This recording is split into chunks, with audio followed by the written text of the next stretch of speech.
Yo, did my YouTube pop up on you?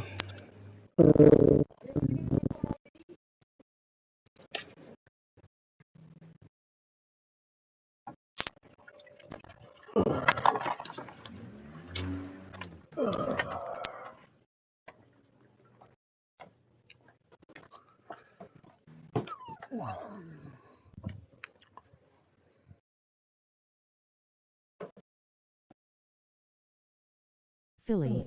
Yeah, you live. Can you post it in the chat? With the like. Can you post it in the chat?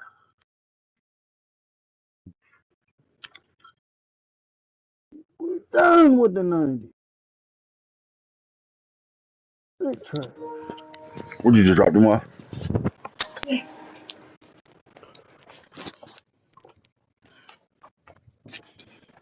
We live in the chat, cool?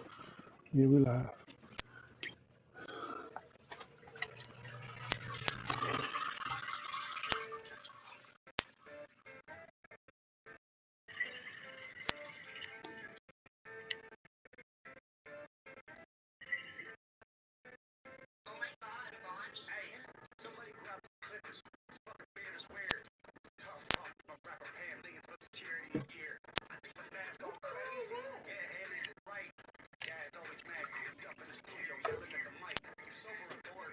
Ravens live. Ravens live.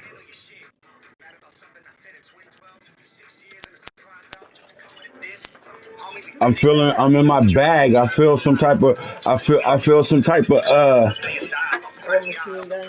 yeah, I feel some type of, how do I say it? I'm in my bag. I feel some type of, legions and loyalty to the motherfucking, to the originals, to the motherfucking, to the I feel talk that talk shit tonight, right? Purple Smoke back at it. Season 2, episode 1 premiere. We got a lot to get to, league wise, conversation wise, all that good shit. You already know how we doing it right now. Then we're gonna start off with rap devils. A lot of fucking rap devils running around this bitch. Let's start off with that, and then I'm gonna finish the shit with the kill shot and go to the greatest white rapper of all time. Yes, sir. Bubba Sparks. Bubba fucking Sparks.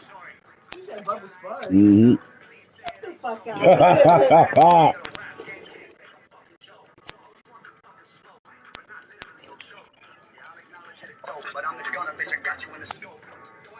Just acknowledge I'm the GOAT. You want some fucking smoke?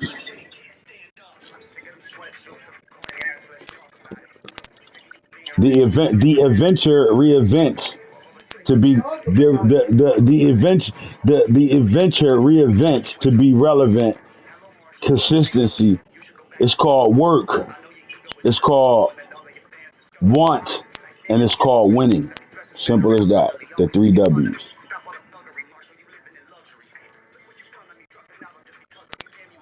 All right, so let's start off with just what's going on around the league right now, man. Again, my loyalty is to those guys that have been loyal and been doing their thing in the league, bro. So I want to first give a shout out to every nigga in the league, all 32 members, man. The activity and going into week 8, I mean season 8, is up to par. I appreciate it, right? Usually we wouldn't run Game of Thrones season this long. Usually we be already after the combine and all that, ready to start my real draft league.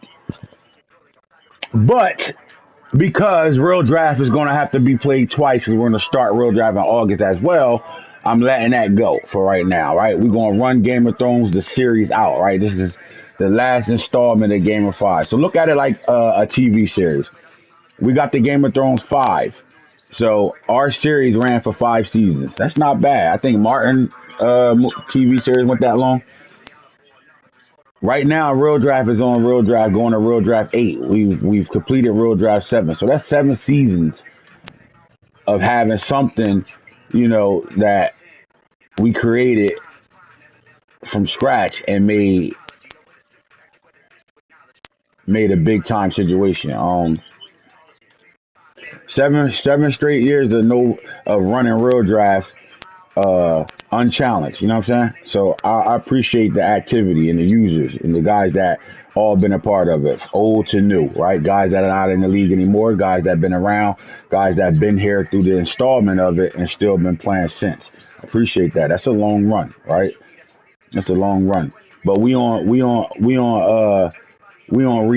Ant right now. We on a new Ant hits. We on a new Mad Franchise Junkies thing. We going into something new now. The reinvent is everything.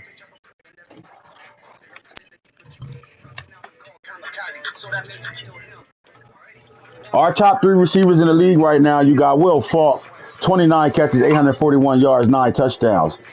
From the rookie class, Butter Baker out there in Washington right now, 33 catches, 737, 7 touchdowns. And Martavius Jr. Bryant, 20 catches, 719, 8 touchdowns. So shout out to those receivers right now putting in work. Let's get to it. Conversations right now. We're going to start with hitters top 10 right away. Let's get to it.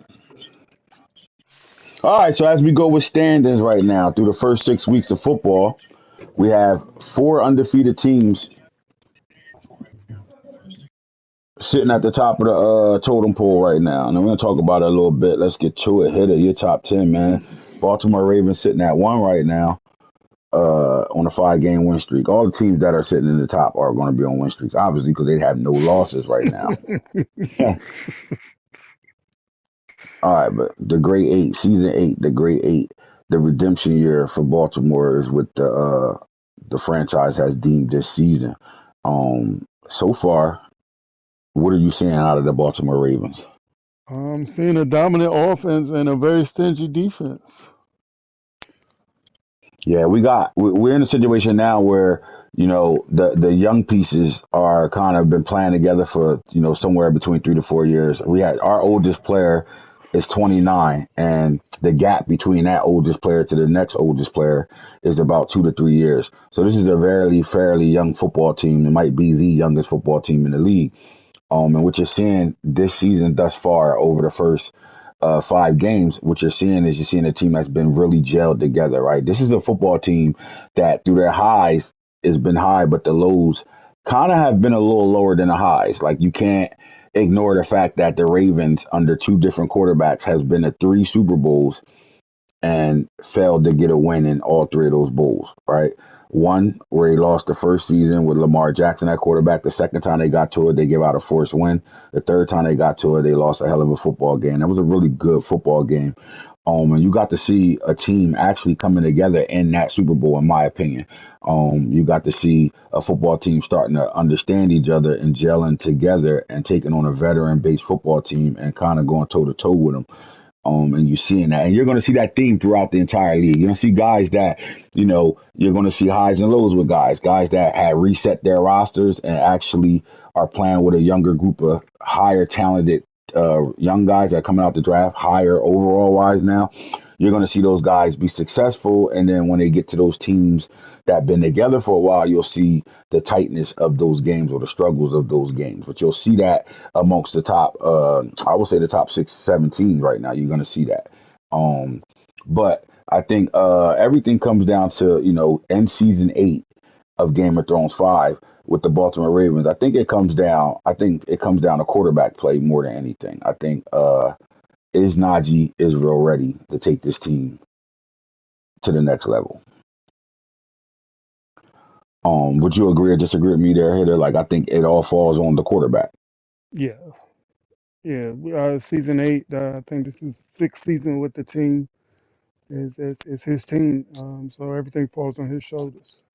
Yeah, I definitely think that you got the first 2 seasons, like being in his season 4 with the football team. I think the first 2 seasons you're coming out of the shadows of the great Lamar Jackson, and it's trying to make the team yours. And through that process, you had a whole bunch of players that are coming in doing the same thing, trying to figure out and find out their way of being a Raven, right? And I think now they're starting to play John Harbaugh's Ravens football.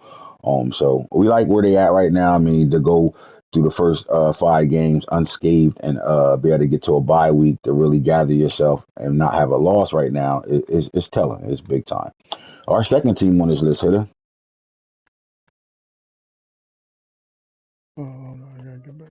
You dealing with the The Chicago Bears sitting here at 5-0. Bears, the dangerous Bears. Offensively, they're doing a good job, 244-point score. But if you talk about the Ravens being really stingy on defense, they've given up 96 points. The Bears has only given up 88 points. Yeah, it's hard to score with the lag. Everybody, he only win. He only He win only games. wins He because only the win lag. games because it's like his internet and shit. You know what I mean? Niggas acting like Corey ain't one of the best players in our league, dog. Like, knock it off.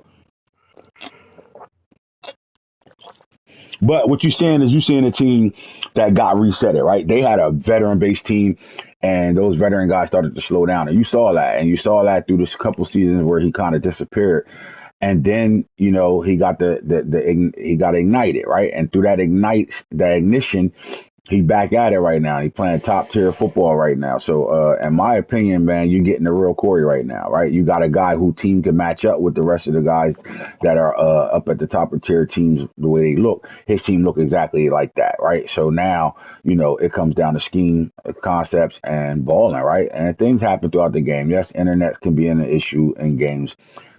But they're always uncontrollables, right? And the guys that can get around the uncontrollables are the guys that are going to be successful at the end of the day. So I like where the Bears at, especially defensively, right? When you think of Corey, you think of offense more than defense. And right now, and for them to only give up 88 points right now, it's telling, right? This team has played in the NFC Championship the last 2 seasons.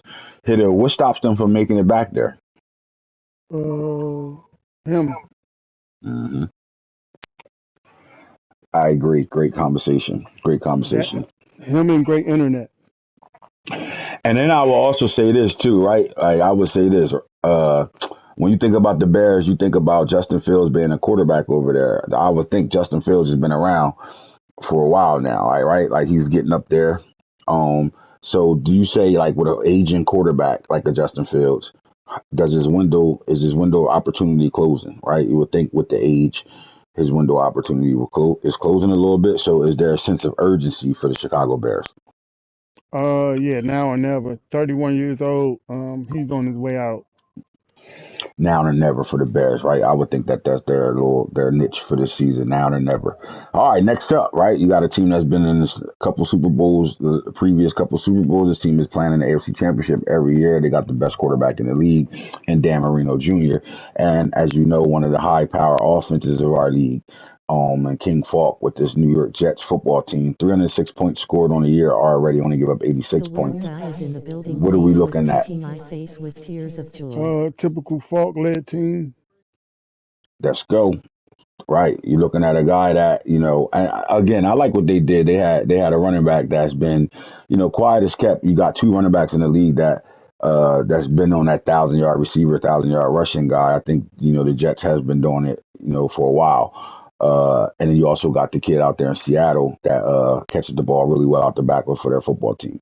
But the Jets last year, not the draft we just had, that we'll be talking about this new diaper dandy class, but the draft before that, they drafted a running back number 2, Curtis Martin Jr., number 2 overall in the draft. And they gave themselves a power back to go along with eye candy out of that backfield. And I think, when you're drafting and you're putting your team together, you're looking for puzzle pieces. At this point, you always say this, everything is luxury at this point when your team is built the way it's been built over the last 6, 7 years.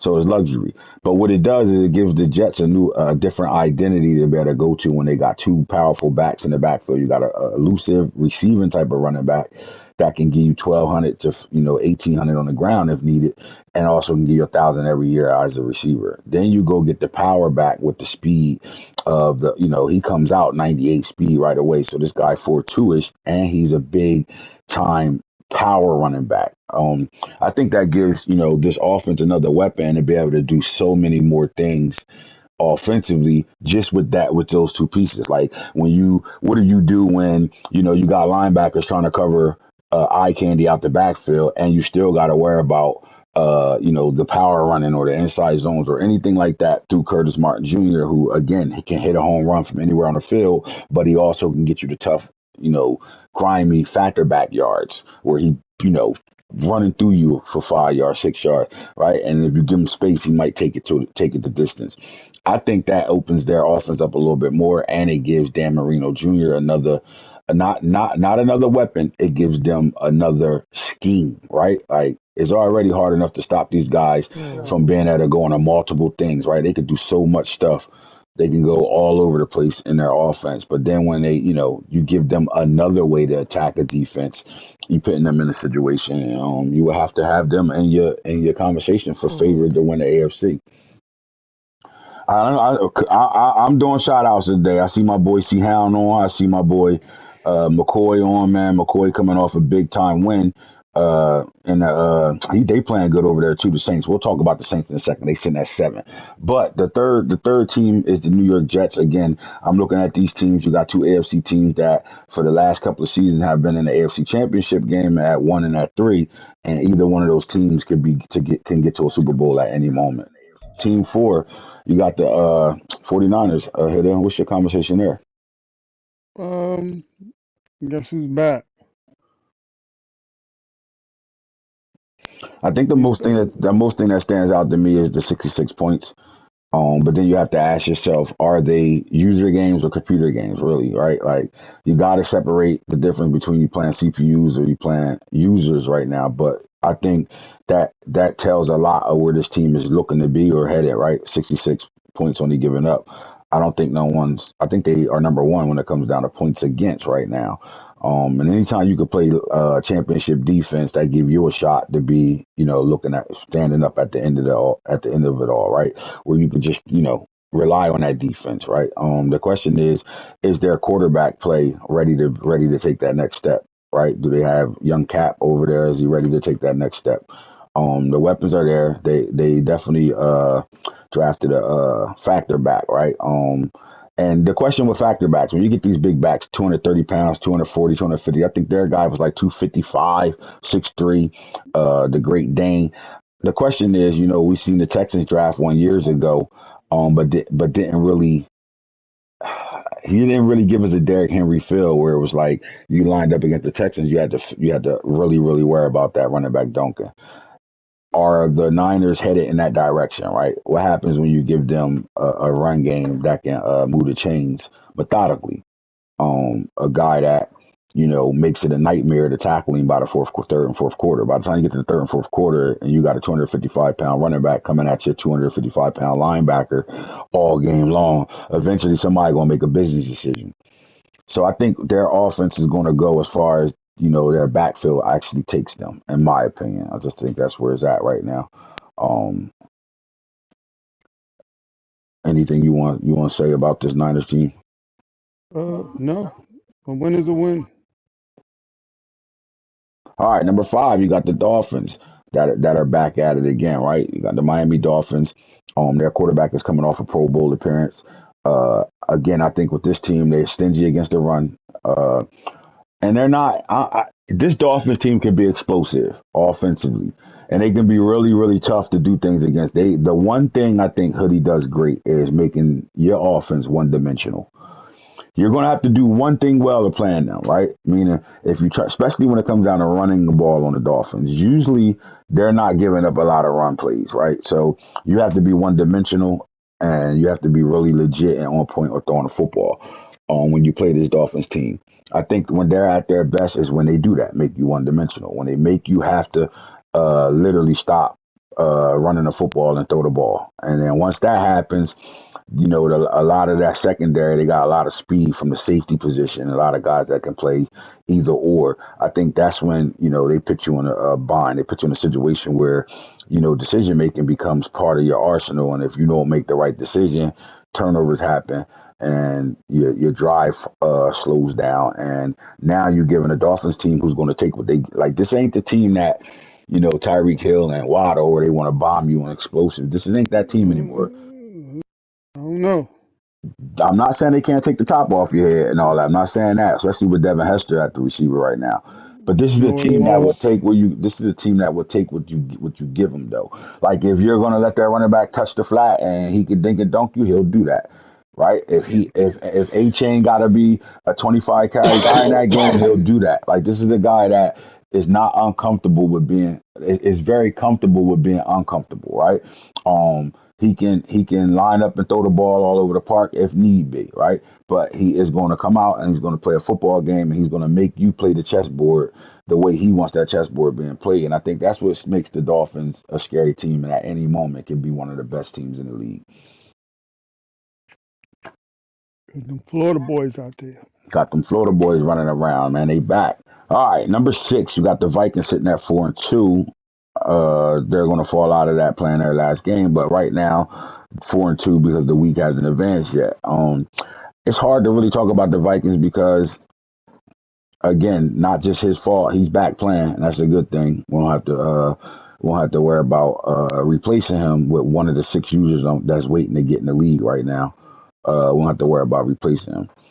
So, but with that being said, it has been a couple of games where I had to give them forced wins or, things like that. So, like, we don't know what this team is right now. We do know they're in the top 10, but we really don't know what they are right now. And here's why. 161 points scored, giving up 210. That's not a ratio you want to be a top 10 team right now. So it could be, the schedule, the forced wins. It could be things like that got them in the top 6 right now. I think it's a wait and see approach, and he's gonna have to prove it. Let us know who he really is going forward right now. But right now, I think I'm not comfortable with them being at 6 right now. I am comfortable with Team 7. I am comfortable with the Saints. All right. One, I just want to tell you like this. Anytime we feel a little bit of like, man, we kind of dragging a little bit. And I don't mean to pass the drag that guys be doing all game long. I'm talking about dragging, like, all right, guys playing active. I could always count on my originals. Always can count on them to breathe fresh energy back into the league. This is why these guys always get my utmost respect, bro. Like, when no agendas, they just want to play football, right? And they can breathe life into the league just by doing certain things. So let's talk about it. I think the Saints made a statement against the Bengals. Simple as that. 30-9 before halftime. Fuck what happened in the game. Fuck what it was. But what it did was it sparked the chat a little bit, right? And those guys that are still interested in playing in Game of Thrones and really like their teams and, enjoy the league and then they're part of the Madden franchise brand, those guys are going to play and they're going to need some type of spark that make them, go full tilt. And I think the Bengals argument with the Saints in the chat did exactly that. Look, if you on here and you got co-host duties, right? Like you are right now, co-hosting the Purple Smoke Show, and you sit here and talk about guys' teams and what they doing and how this and that, you have to be prepared when things ain't going the way you would like it to go, or when they're looking at you and hearing the words. Like if I say something about somebody, they're gonna hold on to that, and when we match up, they're gonna keep that in the back of their mind. I think you sparked the Saints in that Bengals game, and I don't think Snake intentionally did it. But to be able to go out there and 30-0 him by halftime, he not worried about if the connection bad or not. He don't care about none of that shit. That's part of the game. If it's in the game, EA Sports, it's in the game. What he was worrying about is, nigga, I done heard you on these shows and all that, talking about the NFC South, nobody over there good, that I'm winning it because ain't nobody over there. I hear these talks, dog. Well, I'm playing you right now. What's good? And I think you sparked a guy that been a sleeping giant in my opinion. And some guys probably going, some of you new guys that have been around not lately is going to think he hyping up the Saints. McCoy's been a top player in my league for a long time. Long For a time. long time, right? Like, some of you new guys don't really know our history And, like that. and And the NFC South Bandit. man, Stay with them Saints. yeah, Stay, yeah. Like getting big problems. when you could go back and you could think of like, damn, McCoy the Saints, and then the first thing that comes to my mind is highlight. Remember highlight? Yes. Like when you got players that you can still remember their work over the years, bro. That tell you everything you need to know, bro. Flat out like that. But what I will say is this: anytime you feel like, because look, it is a drag, right? Think about this. At this point right now, everybody will be refreshed, ready to play with a new team, and real draft are here. My real draft original league will be being played right now. And for us to say, hold up on that, right? We're gonna have to wait till August for real draft now. We're still standing Game of Thrones. You need guys to breathe some energy back into it, right? You got guys that's gonna go off and do things and be on it, be on their own time with shit.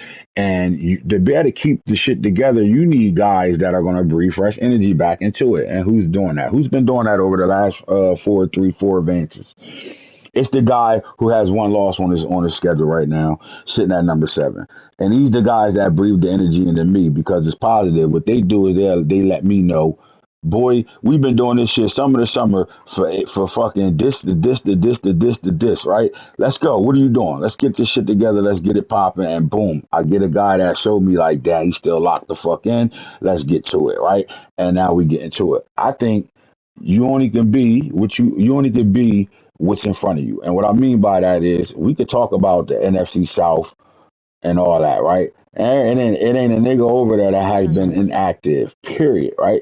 Everybody play their games, or no matter what their talent level is, you got guys that are locked in and showing that they fuck with the league, right? So if I'm in a division, I was in a division where it was a lot of less than me's in real draft when I had the AFC South and the Texans. It really wasn't nobody in that division that I should have really been in that division with, right?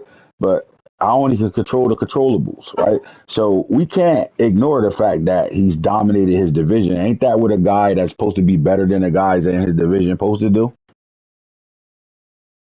Oh, yeah, when you clock in, you go to work, right? And go to work. Simple as that. You can't worry about what the other company doing. You can't worry about what the other employees doing unless you the man, unless you the boss.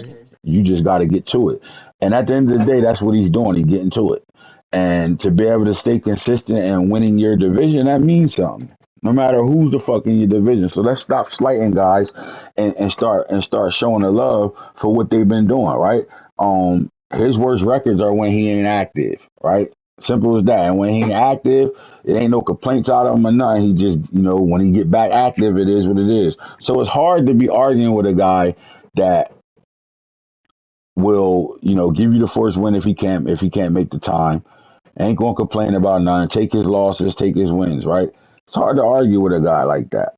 It's hard to argue with a guy like that because they've been consistent. And I can say that because I've been dealing with him since this shit started. Simple as that. Like, so I can say that. What I do think is, I think the more he's paying attention to his team, remember, we're in a reset phase of the league right now. We're in season 8 right now. Right, we don't really go that far in my first leagues until we get the real draft. Then real draft will take us to 7 seasons, but we're in a reset season right now. So the managing your roster and getting things done is the name of the game, right? To be able to look at your roster and be able to line up with the opponent you playing to see 90, 90, 99 on all 3 joints. When you can see that, you're in a comfortable situation. And I think that's where they at right now. Like, you seen how he attacked the draft. He was there. I watched him make his picks. It wasn't like I skipped him. He was there to make his picks. He's putting his pieces and puzzles of the game, everything together. And that's what you want to see. And that puts you in a situation where you can be competitive. I would say the Saints have to look at the NFC as a whole and say, why not us? Right? What type of competitor would you be if you can't say, why not us? I mean, you got to come in there. You got to come into every season with that confidence. If not, you already lost. hmm Why not us? Simple as that. Control the controllables and dance around the uncontrollables, and you could be sitting at 5-1 yourself. Simple as that. And number 8, man. Look, man. This was for the division at this point, right? Y'all just played a tough game right now. You and Mike played a really good football game. He did come out with was it a 7-point win? 3. It was 3-point, game. 3-point game. All right. Let's talk about the Eagles, though. You just got finished playing them right now. I feel like Mike is playing good football this year. Would you agree? He's playing great football, Very good offense and football. defense. Yes, sir. It's hard to get him off the field. He got a solid defense. I mean, they was in my backfield all day on the defensive end. That's Yeah, the kid. He got a it's gonna be a DN named hard to beat. Ely. He got a DN named Ely that's leading in the top 3 sacks right now. And that's why you saying that. When you got the pieces, right? When you got the pieces to be able to match up with anybody's team, at this stage, you can line up, and as long as you ain't making a lot of mistakes, you should be in a good chance, have a good chance to being able to be successful in the ball game. I do like this though. At 5-1 with a brand new quarterback. Remember, they had the first overall pick. They struggled last year, although their quarterback last year, what's his name? What's the guy's name? Fuck, excuse me. Eagles quarterback name. God damn. Hurts. Jalen Hurts. He was in the top 10 last year as a passer, but they didn't win a ball game last year. And the writing was on the wall. First overall pick, best quarterback in the draft, and they went and got Cam Bentley Newton, CBN 1. They went and got him, and he got his team at 5-1 right now, with a brand new quarterback. And what they did was they built around that quarterback. And how do you say, damn, they built around a quarterback? Usually when you do that, you draft a quarterback first, then you put your pieces together. They put their pieces together and prepare to play able to get a quarterback like they got. And then has built around him already. They got everything they need for that offense to be successful. And this is why you see them with 245 points scored. I mean, they're not that far off of the top teams putting points up on the board right now. So I would say, as good as their defense is, 172, they would like that number to come down. But when your quarterback is a diaper dandy, a rookie, and he's able to win the shootout games like he just had with you, and be able to pull those games out, that's telling, right? There's always two phases when you're playing with younger players that aren't really ready. They're going to show you they're ready at some point, and then you get to the playoffs and they're going to show you who they are. And you got to will them past their level of experience. While saying that, with the number 8 team in the league, you look at the number 9 team in the league, and not too many people paying attention that it's been a quarterback change in Washington. Let's speak about that for a second right now. What caused the quarterback change? Um, Nothing. It was just, he's been sitting on the bench. He's been very loyal. Saying why not give him a shot? Um, I think Amari proved all he had to prove. He got us to the playoffs, got us a couple of playoff wins. I think those losses to the Seahawks really kind of hurt his confidence these last few seasons. So it's just time for a change.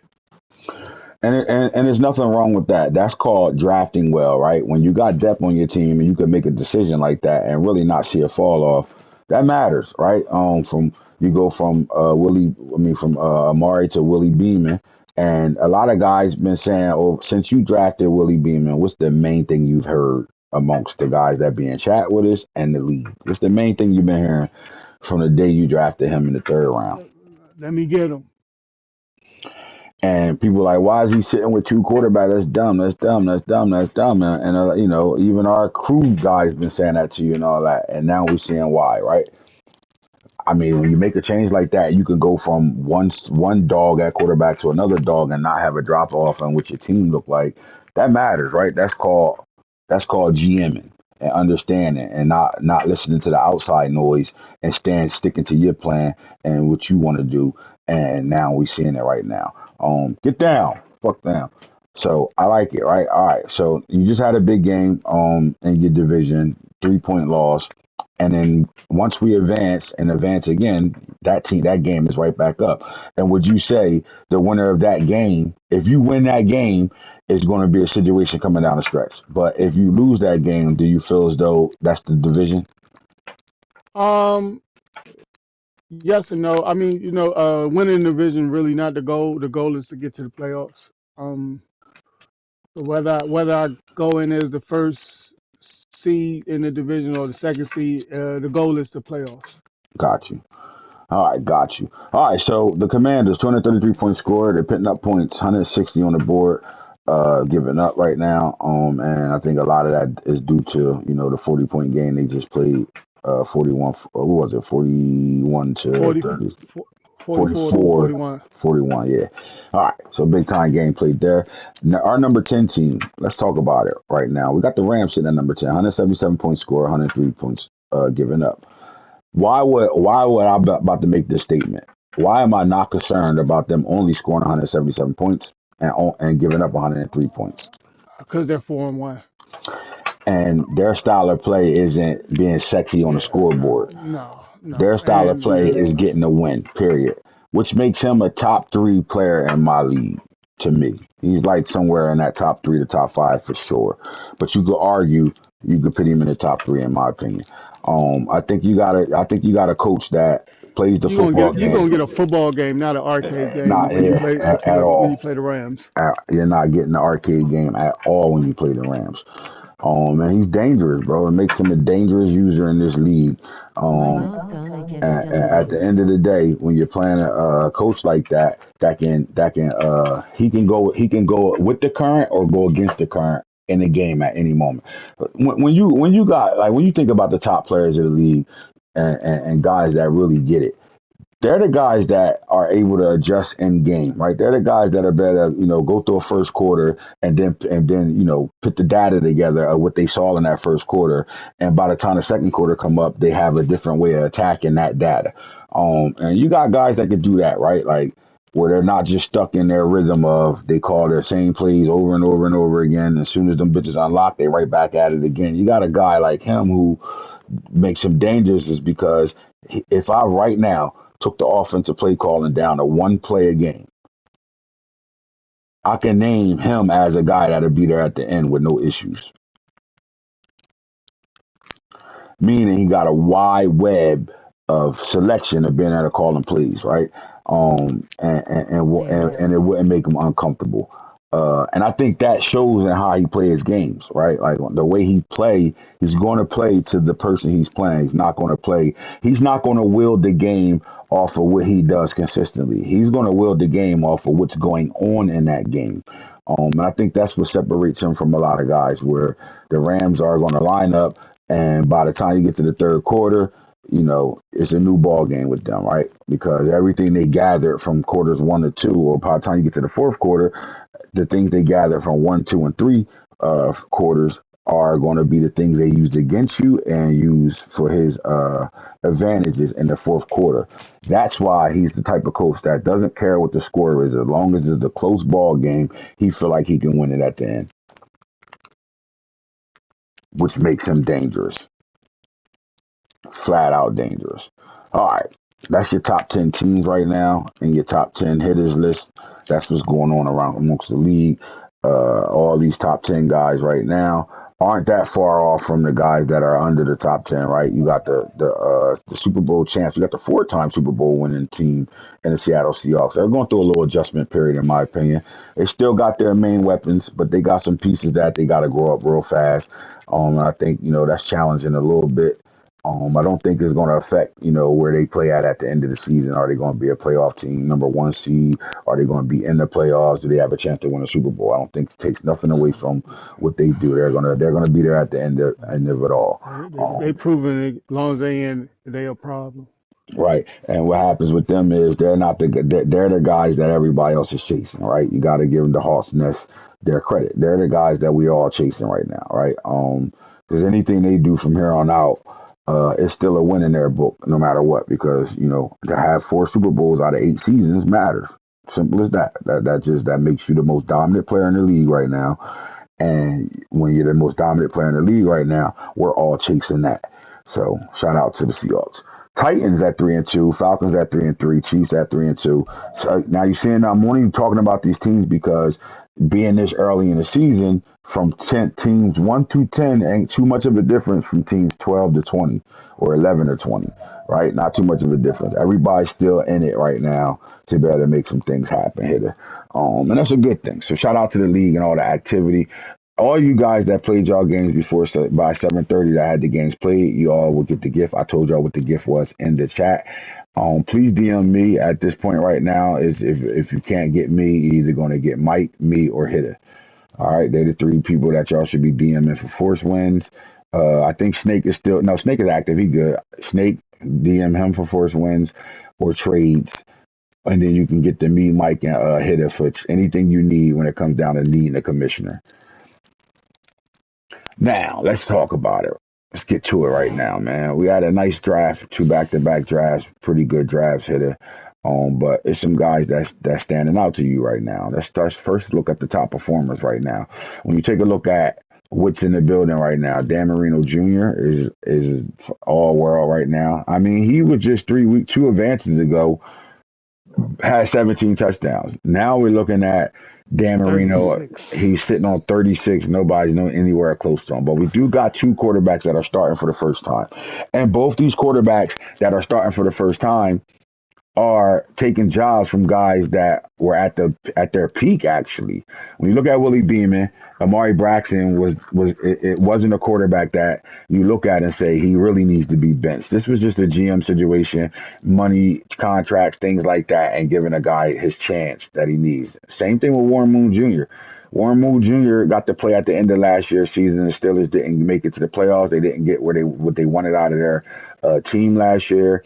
And Roethlisberger, who's been really lights out for that football team over there, has found himself on the bench now with Warren Moon Jr. sitting there. And you see the 3 passing leaders right now: Dan Marino, Willie Beeman, and Warren Moon Jr. all sitting at the top of the passing leader. Now, when you look at the rushing leaders, you played the Falcons. You said stopping Bijan Robinson is a nightmare. Yeah, you can't tackle him. You give Ty a good running back, and you're gonna have to stop that running back. Simple as that. And what makes him good? We got some runners in the league, right? Guys that you line up, and you're not really worried about their passing game. You're worried about stopping the run because they're gonna give you the run a million times, right? You look at 130 carries in 5 weeks of football, and you say, It was "God a drive for damn!" me, loudly crying face. Right? Like, God damn, that's a lot of carries, hitter. We talking about week 6 right now, bro. 130 carries right now. But when you played him 2 advances ago or an advance ago, and you was like, I couldn't stop Bijan Robinson. I was like, Ty be running the shit out of the ball. What was your response to that? Because you He damn sure usually ain't say he usually dot me up. right. He throw the ball. So I'm telling you now, this is what I'm saying about the Atlanta Falcons. They're playing to their strength. They know Bijan is the guy right now, right? But don't think for a second we're looking at one of the coaches in this league, not just one. We had a few coaches in this league that rely on running the football all game long. That's not what Bijan Robinson really is. I think they're using Bijan to their to part of their tendency right now, but I don't think they Face with tears of necessarily joy. have to continue to use Bijan in a point where it's 33 carries a game and they barely throwing the ball. This team can throw the football and they can line up and play that type of football with anybody. But Bijan Robinson on 130 carries is crazy. This man is almost at half of 200 already in 5 to 6 games with 9 rushing touchdowns. Next up, Jackson Bo Nose. My boy Jackson Bo Nose is back at it, right? 104 carries, 681, 7 rushing touchdowns. He's second on the list right now. And he is the weapon in Cincinnati. Cincinnati is in a situation where their roster is complete. They have a really solid roster. They can line up and play with anybody when it comes down to roster. This ain't a team that you look at and they don't know what they're doing with building. Their GM is, one of the better GMs in the league, and he also knows how to put the team together. I would say this: you're going to get Jackson Bo Nose more than you're going to get anything else over there. Remember, they got a receiver over there that's a mountain of a receiver to cover in 6'7" and can run with the wind. But they have been struggling ever since Joe Burrows have left the building. They haven't had a secure quarterback to better move this team forward. And I think that puts so much pressure on Bo Nose that, is really hurting the Cincinnati Bengals right now. They can line up a pass rush Only with the the coach best. grinning They face got with they slang. got they got DBs that can run around, all types of shit. They got the pieces. Offensively, they struggle because they cannot get a secure passing game going on right now. And when you do that, you put pressure on a Bo Nose. So answer this question, Hitter. The Bengals can't throw the ball. 9 out of 10 people that play them, by the time they get to the second quarter, they realize their quarterback is fucking trash and he can't throw the ball. It's the reason why the coach traded him for a first round pick. It's the reason. Sheehan ain't slow. He know. He was benching him in games, right? And they went and got AR 35 and They haven't been able to find their offensive rhythm where they could be a balanced attack, to be honest with you. So, in one breath, I'm saying Bo knows being in the top three right now, that matters because when you can line up the 8-man box on them and know that they got to run the Show ball to beat you, MSK. and he's still doing what he do, Face then with tears of joy as my team I defeated said, see Detroit how Lions finesse me. 3-0. Oh God, Yeah, I know. I blame the GM. I don't blame Seahawks because in that draft they had an opportunity to get a quarterback, they've had an and opportunity to get a they quarterback in the chose last three. they chose a freak of nature on the defensive side, and the defense don't stop you from So let's talk about that. Do you get a getting DN? 30 at Do halftime. you get a D tackle at pick number 4? Do you get a D tackle that's 400 pounds that run like a DN, or do you get the franchise quarterback you need? Because that's the decision they made, and since then they haven't really been successful without good quarterback play. I mean, what's the saying? Hindsight is 2020. I mean, at the moment, I guess he thought that was the best idea, but looking back on it, maybe he would have made a went in another direction. Well, they feel like they did go in that direction this year by getting the super second quarterback of the draft, the superstar. So I think everything lies on that, and they kind of got a guy I that didn't even see resembles Joe Adichie Burrow. starstruck.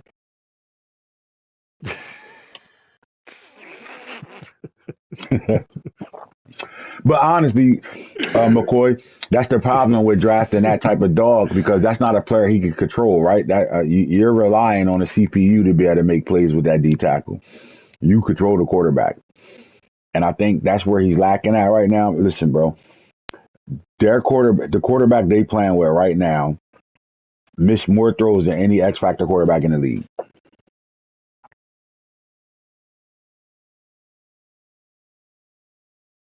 So what the Cincinnati Bengals are looking for, while they have an all pro in their backfield in Jackson Bo knows, they're looking for an answer at the quarterback position, and hopefully they found it with this year's diaper dandy they picked up. But to play a guy and know that he's one dimensional for the most part, and their running back is the number 2 running back in the league right now, matters. Next up, Kendre Miller. All right, 91 carries, 658, 12 rushing touchdowns. The New Orleans Saints running back, who's been, when you think about starting the disc, and the guys that been on your team the entire time you've been playing, you got to think of Kendrick Miller as one of the best running backs in the league. He's been consistently in the top Consistently 3 to 5 solid. every year. And what makes the Saints, what can make them dangerous even more going forward is the fact that they know they have a running back that could be a 2,000-yard back if chosen. Remember, 91 carries, the first 2 are already in that 100. They close to that 100, but like when you play the Saints, I know last time I played them, I lined up thinking that, we want to stop this running back, and they in 5 wides the whole first quarter. I mean, they don't have to lean on Miller. They Mm-mm. know Miller is reliable, so they know what they got. So they can go to other avenues, and then if they get in the jam, boom, let me Right. call KM, see what he gonna do. And see what KM going to do to get me up out of this shit. Get about him, yeah. And that's exactly what he does. 91 carries, 12 touchdowns with only 660 yards on the season. I mean, that tells you a lot. Tells you everything you need. Everything you need to know. Yep. If you locked in with us and you watching Purple Smoke episode 1, season 2, the premiere, type your team and your name in the comment section. Just type your team name in the comment section. Let us know you locked in right now. Good things come when you comment in the comment section. We don't need no more from McCoy. We know you here. We know you here. We know you here. We know you here. We know you in the building. Shit, at this point, we ready to let you come on. The Kick it. Let's real go. crying face. McCoy the weirdo. The weirdo, you know what I'm saying? Mm-hmm. One hand on controller, the other hand on Whoa. X. I was gonna Why say, you being weird to whoa, me? whoa. Pause. Where we going with that? All right. We talked about the 3 top receivers right now, man. Tell us why Butter Baker is special for you right now. I mean, Because Diaper Dandy, he's a rookie. I ain't seen nobody rookie receivers making noise in a long time. We ain't been I seeing know it. last season. Oh yeah, let me not do that. Like, Yeah, yeah, oh my no, God, no. Coach Carter, Coach This Carter, dude, she went crazy last this year. dude was doing what Dan Marino did the same time last season. Hmm. Had the wide receiver record locked. You know, he had 2,000 yards by now. All right, but what makes I mean, you got a bunch of basketball players at the wide receiver position in your offense, and then you draft Butter Baker. Yeah. You know, he's totally different player. He under 6'3" for one. Um, let's the elephant out the room. He's white. Um, but he's smooth. You know, he's a white guy from the hood, so he Hmm. kind of fit right in. You know, he came from an urban background. He grew up in the deadly streets of Arkansas. Pow, pow, pow, pow, Bow pow, bow. pow, pow. Yeah, I mean, you know, he's been solid. He's like a Wes Welker. If the ball hit his hands, he's catching it. Uh, yeah, that's all I can say about that. All right. Will Falk has been a consistent number one receiver since they traded Calvin Johnson Jr., who's now in Baltimore. But Will Falk, 29 catches, 841, and 9 touchdowns on the board. Butter Baker with 33 catches, 737, and the 7 touchdowns. And then Martavius Bryant for the Steelers, 27, 19, and 8. They all putting in work right now. We'll get to the top 10 guys in a second. We get to these sack leaders, though. You just got finished talking about how the Eagles got a pass rush that's out this world. It starts with the guy that got 22 tackles for losses and 10 sacks, and Bryce Ely. Yeah, I mean, his block sheddings is on. I don't know what it is. I mean, you say hike and he doing the cha-cha past your tackles and guards.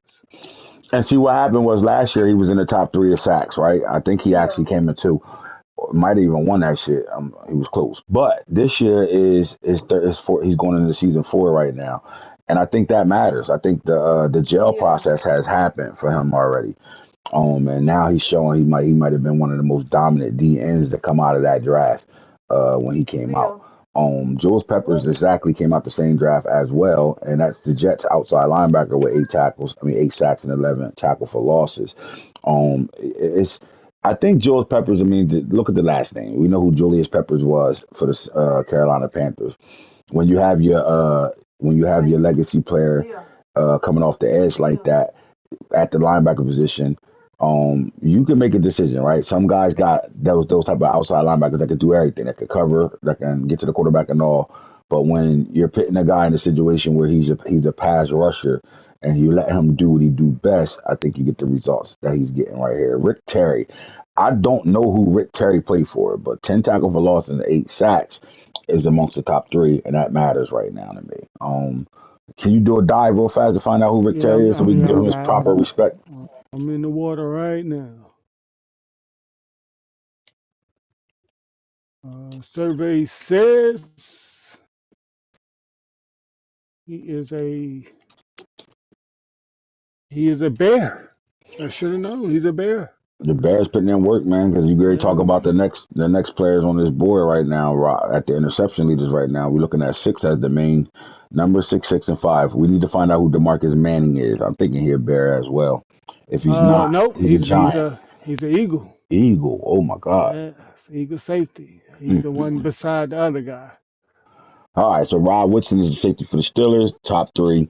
As you can see, 6 interceptions, strong safety. We got two safeties up there, and we got a corner up there balling. Rod Woodson can play corner or safety as well. Deuce Lockdown, a corner for the Jets. You got Johnny Vilma. I think he still plays for the Jets, and then Jack Campbell for the Lions at middle linebacker. So, you're looking at 25 solos, 25, 24, one with 39 tackles, 41 tackles, and 34 is your tackle leaders of the league right now. We go to stats and awards right now. And the first thing I want to talk about is in-season awards through the first 5 weeks of football. Justin Fields gets player of the week 1, 21 for 30, 404 yards passing, 5 passing touchdowns. He got sacked 3 times, threw 1 interception, but he also put a rushing touchdown on the board. Ruley at the cornerback position had 3 tackles, 2 interceptions, 1 forced fumble, and a touchdown in the ball game. Quan Oldham for the defeated Bills right now, 18 carries for 171, 9.5. We got a rushing touchdown, 5 receptions, 129 yards, 25.8 receiving yards, and he had a touchdown out as a receiver as well. Um, I mean, Oldham right now is like we know Reggie Moss is still over there, but it seems like Oldham is their offense for the Bills right now. They also had Jason Voorhees, the twin of Jimmy Voorhees for the Baltimore Ravens, with 5 tackles, 2 sacks, a touchdown, and an interception in the same game. Week 1, Week 2, you're looking at Malik Willis, the big time trade from the Titans to the Rams, 39 for 51, 535, 6 passing touchdowns, got sacked 3 times at 17 yards rushing. Campbell at strong safety with 9 tackles for the Vikings, 2 interceptions in that game. And then the big back factor back there is finally back in the building. And this is what happens when you get a coaching change. Listen, the Texans drafted the right running back years ago, but his system wasn't for that running back. Now, D. West is the new Texas coach now, and guess what he's doing? He's using the factor back. This man averaged 10 yards a carry in this game, 25 carries for 247 yards. That's what the factor back supposed to do.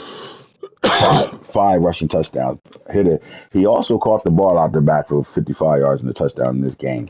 If the Texans can get this out of him, even if it's just half of what he did in this game, they get this out of him, they got a shot to win that division with a new coaching regime.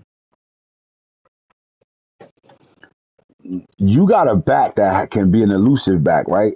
But he's a power back, 6'3", 240 something pounds.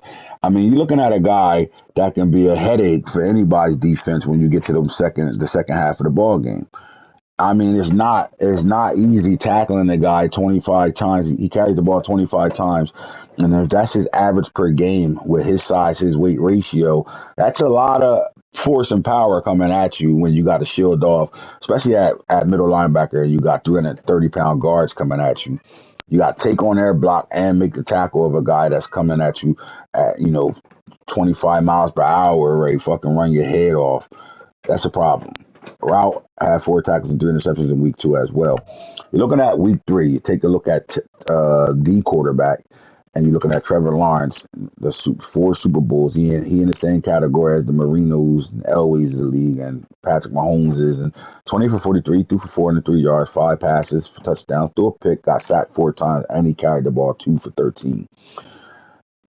Phillips, you got Clark Phillips the third, 6 tackles, 2 interceptions, and a touchdown. Dan Marino, 21 for 33, 384, 6 touchdowns, 5 sacks, but he carried the ball once for a 20-yard gain. And then you got Tom Jones at linebacker, 5 tackles, 3 sacks, and a forced fumble in week 3. Week 4, you're going at my boy Kevin Harvey, New Jersey State touchdown record, 19 for 28, 5 touchdown passes. You play the Giants. Is Kevin Harvey coming into his own now? Oh, definitely. He's a problem. He's a 5 carries, problem. 44 yards. Elay, 7 tackles, 3 sacks, 1 forced fumble. Marino right back at it against the Jaguars, threw for 540 yards, 7 passing touchdowns, was sacked once. And then the 6'4" corner Luckett for the Colts, 4 tackles, 2 interceptions, and a touchdown. Starting to find himself now. Then you come to week 5, we were looking at D. Wheatley, the wide receiver for the Panthers with 11 catches for 266 yards, 3 touchdowns. He balled out in that game. Daniels, the corner for the Bears, 7 tackles, 3 interceptions, and a touchdown. Warren Moon Jr. went 20 for 33, 596, 8 passing touchdowns against the Panthers in that game. 2 interceptions, 2 sacks. And then Jules Peppers turned the corner twice for 2 sacks. Had a forced fumble and a touchdown along with 6 tackles in the ball game. They go to your top players of the week from weeks 1 through week 5. Shout out to those guys. All right. Let's talk about what's going on in the season right now. We look at the quarterback leaders of the league right now. Dan Marino shot past everybody with 27.05, 67 completion percentage, 36 touchdowns versus 9 interceptions. He's playing at a high level. Willie Beeman, 19 for 84, 16 touchdowns, 13 picks, 62%. I mean, as long as you 60% or over, we're not mad at that. 16 for 13. How do you feel about those numbers though? 16 touchdowns, 13 picks. I mean, I'm okay with it. It's his first season starting. A lot of those interceptions are just throwing out a sack type type interceptions where he just want to get the ball out of his hand and he's not doing it fast enough. At the end of the Eagles game, your coach at the press conference said, "We got to get Willie Beeman to know when to give up on a play." So we're saying taking a sack is better than throwing an INT. Do you think that registers to Willie Beeman, or you think the playmaker of him is hard to turn it off? He doesn't like being behind the sticks on second and third down, and I think he has to get over that. That he's lost 2 games, 2 close games. and it's something that as a young quarterback is bothering him. Now, to start off and play 5 games, and we looking at Warren Moon finally getting a start. He's been a bench player for the Steelers, just like Willie Beeman has been. He got his first start at the end of last year's season. But look, 1961. I'm liking the 19-6, bro. But the 64% solid. But he's averaging almost 500 yards a game right now. 128.2 QBR, 15.3 yards a play right now. This is not a check down quarterback. This quarterback is going downfield and has no problem doing it. Hitter, we could argue that he's playing better than Roethlisberger played. We could definitely make that argument. 4 games played and almost 2,000 yards. That's crazy. That's crazy. Yes, sir. All right, and then there's the diaper dandy, #1 pick overall in our draft this year, and Cam Bentley Newton. You got CBN1. And Mike, look, almost 2,000 yards, 18 touchdowns, 14 picks, 66 completion percentage, 324 yards a game. I mean, this is really good rookie numbers right now, right? 18 to 14, we love that. But the 66 completion percentage, and literally, this is the trust. This is what happens when you build a roster, and then you bring in the quarterback to complete that roster offensively. And this is what happens. You bring in the legacy player of Cam Newton, you bring in young Cam Bentley, and here we go. You got a guy that's playing lights out right now. I think the main question with Cam is, can he continue to play this way as the season get longer and as people get more data and film on you and they start to understand what he brings to the table right now. Because right now he's in command of his offense and they're doing a really good job at it. So shout out to Cam, right? We're looking at player number 5 on this list, 1853, Najee. We already talked about Najee. Najee has to literally put this team on his back and get them over the hump, right? They have to be able to make the passing game, I think, a little bit more efficient. I'm cool with the 370 yards a game right now. D West always wants something, bro. Let's hear this live. What the fuck you want, nigga?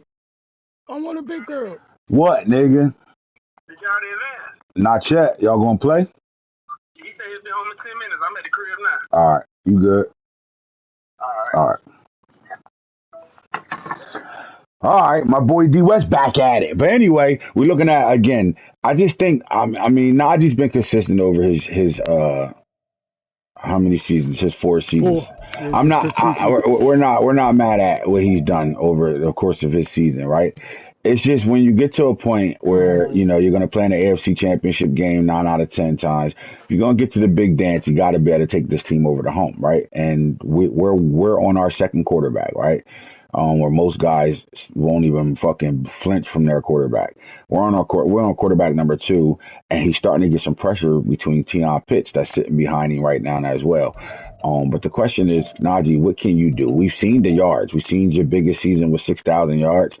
We understand that. We've seen that you threw 58 touchdowns. We've seen that, right?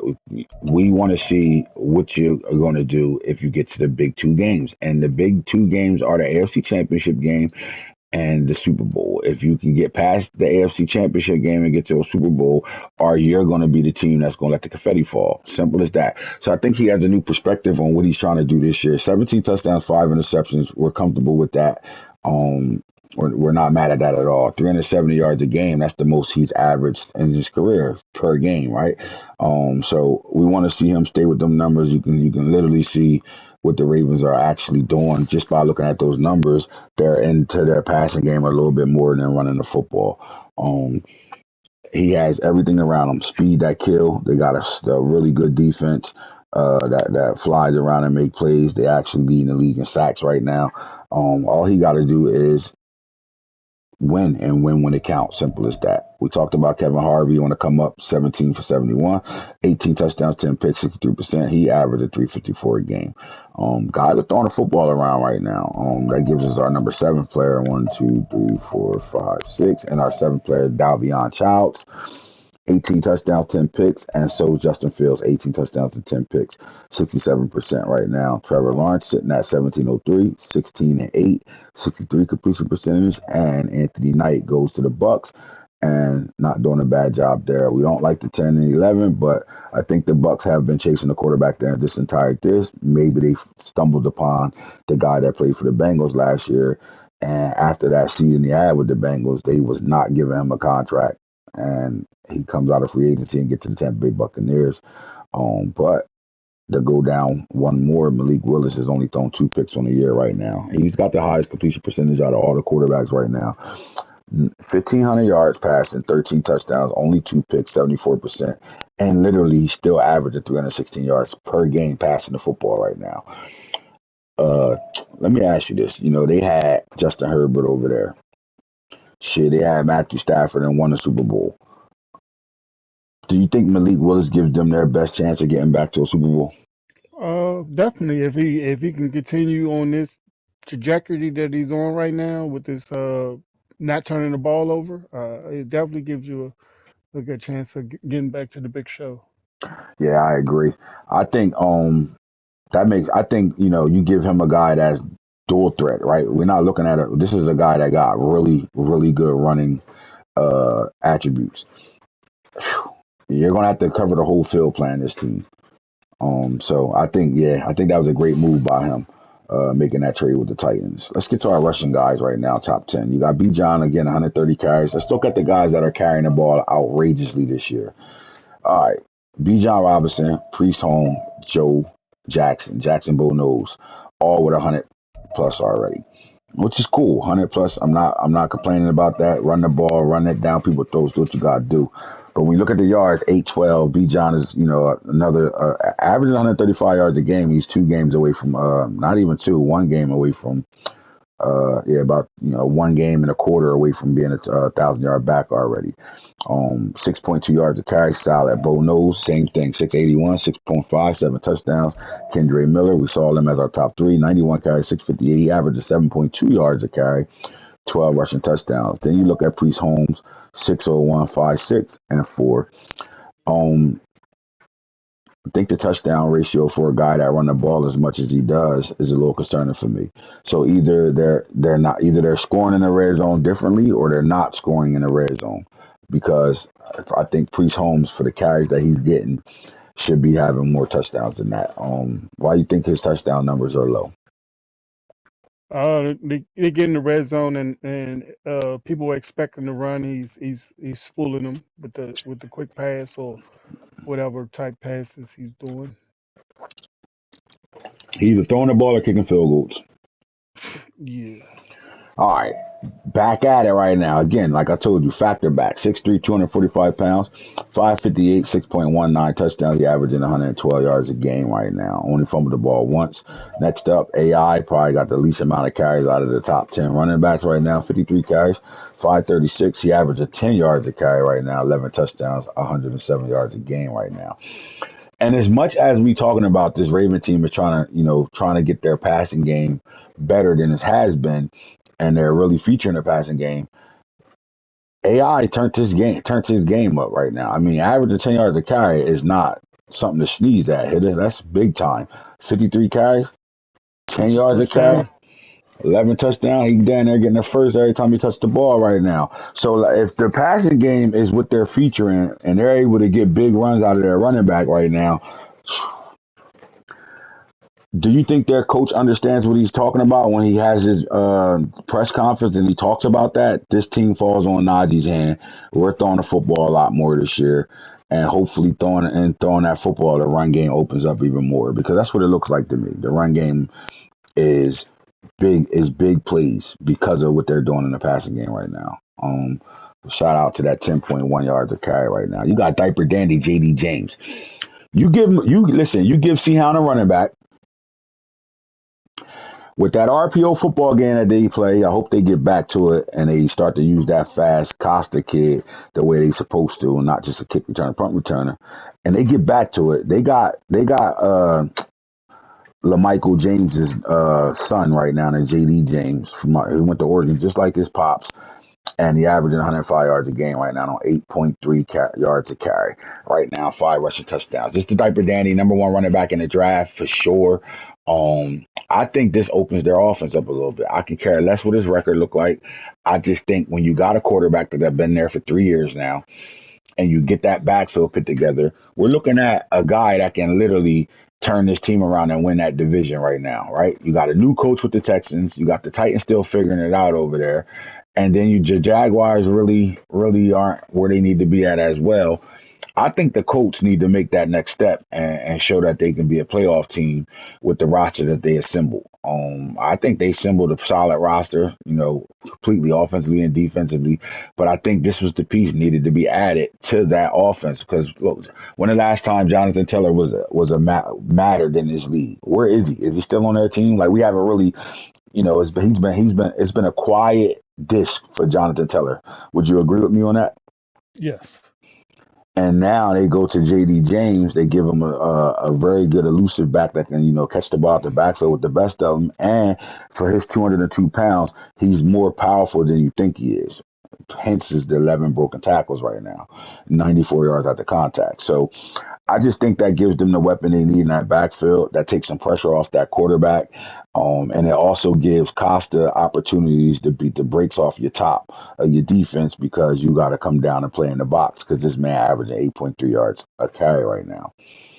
Our next two backs that I'm going to talk about are backs that have been in the league for a while, right? You got Devin A-Chain on his 8th year, and you got Kenneth Walker on his 9th year. Both these guys, to me, bring two different dimensions to their offense, right? Kenneth Walker, third, you could argue without him, they're not winning 4 Super Bowls. And it's not just what he's doing on the ground. 7 yards a carry is still something you can't roll your eyes at. You got to pay attention to that. 4 rushing touchdowns only matters to me with 4 rushing touchdowns when he's not doing what he's doing as a receiver. You got a back that you can't never fall asleep on, right? And a system that puts him in a situation where you can't fall asleep on him. Whether he's gashing you with 100-yard games running the ball or he's keeping the chains moving out the backfield. And I think the same thing with A-Chain. They do a good job of getting that speed in the open field. 7.4 yards of play. 5 touchdowns, just under, about 20 yards under 100, like 18, 12 yards under 100, whatever you want to call it. But for over the years, he's been the consistent part of their offense, and he's still doing it in season 7, season 8 for him. So we like these backs that are on this board. They go your top running backs of this year, and let's take a look at the receivers. We're going to go past the first 3. We already know what they could do. 9 passing touchdowns there with Falk, Baker, the diaper dandy in the building with 7. Martavis Bryant in season 7 with 8 touchdowns. Then you're looking at young Damian Wheatley, 5'10", 195 pounds, 8 touchdowns on the year right now. He got his first start of his career this year, week 1, and he looking at 682 yards, 26 yards a catch, 8 touchdowns. Next up is that man, Perry Walton. What Perry Walton is doing right now is saying to y'all, if you thought this was a fluke, you're absolutely wrong. I have the most touchdowns in the league right now as a receiver. Wow. Our Bears offense is exploding right now because what's happening is the Bears are being able to, they got a running back in that backfield, 2 of them. One is a super veteran. The other one is a younger player. And remember, they had 2 Pro Bowl receivers on that roster. They are showing the weapons that they have in Chicago right now, which makes this team dangerous. And the fact that Perry Walton is saying, I know I had an outrageous rookie year, but don't think I ain't on my way back to at least 1,800 this year as well with 10 touchdowns. Next up, the second receiver for the Jets, and Maurice Teller, who's in his 3rd season going on year 4, 21 catches, 652, 9 touchdowns. He's tied with Falk with touchdowns right now. That just tells you the way they use their weapons in New York. Randy Thomas, the old Raven out of Florida State, starts getting back to it with 33 catches, 642, and 6 touchdowns. Ashley Lane, 6'4", 233 pound, wide receiver for the Vikings with 8 touchdowns. And you got Antonio, Mr. Brown. Mr. Antonio, 23 catches, 563, only 3 touchdowns on the year, but he's up there in the yards along with Alex Nansen. This is Kevin Harvey's favorite target.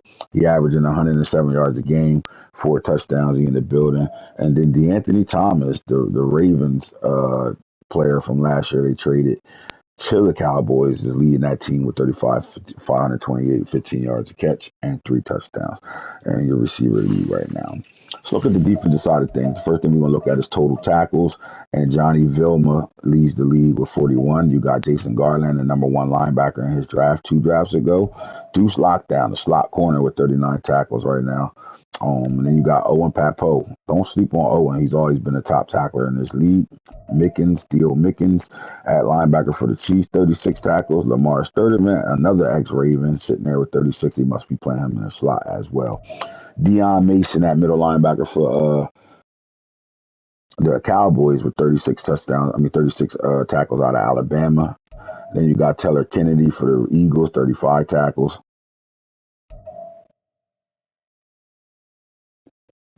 DeMarvion Overshawn, still Dante Brooks, Brian McFadden, Derek Thomas. As you can see, the theme 35 is it. I'm not going to keep going down on that. Let's look at tackle for losses, though. Bryce Ely not only is up there with the sacks right now with 10.5, he has the most tackle for losses as well, 22. But then you have another Philadelphia Eagle coming off the edge with 16 tackle for losses as well, and Bobby Killam. And this is the reason why you said by the time you were getting to your drop, you had pressure in your face. They got It wasn't just the drop back; it was handing the ball off too. So you got tackle for losses. You got 2 guys coming off the edge that are very, very good at stopping the run and getting to your quarterback. Eagles are presenting a problem right now. That 5-1 record is 5-1 for a reason. Randy Sinclair, I do like the Browns linebacker room. They over the last couple of drafts, they really addressed that linebacker room and not just getting guys. They hit on those guys, right? They hit on the right guys. And not all of them came out on superstar and all that, but they developing and building them in that process over there.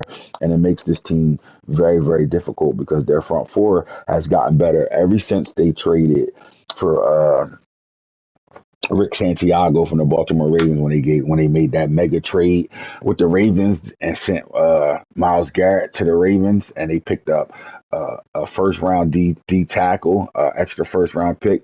I think the Browns have been able to get themselves back in the running to have their roster look like the top rosters in the league right now, and it's showing in the AFC North right now because this team has the opportunity to win that division every year they line up. Simple as that.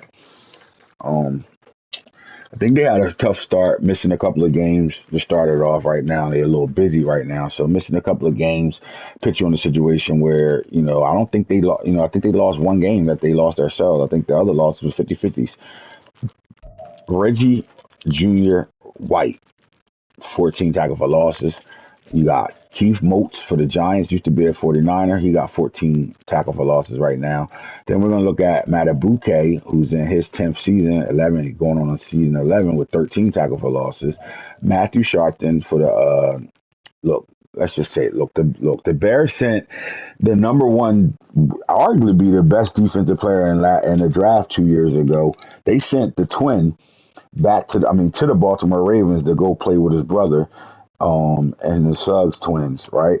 And a year later they draft Matthew Sharpton, and he's been wrecking havoc since then. So it's like why would you get rid of a dog D tackle like that only to get a dog D tackle again? I mean, that just shows you the GM skills and understanding, what you can do. Or sometimes you just got to get rid of a high contract that you can't afford and find a way to make it back. But the key to it is hitting on that person. They hit on Matthew Sharpton, as you can see, with 12 tackles and 4 sacks.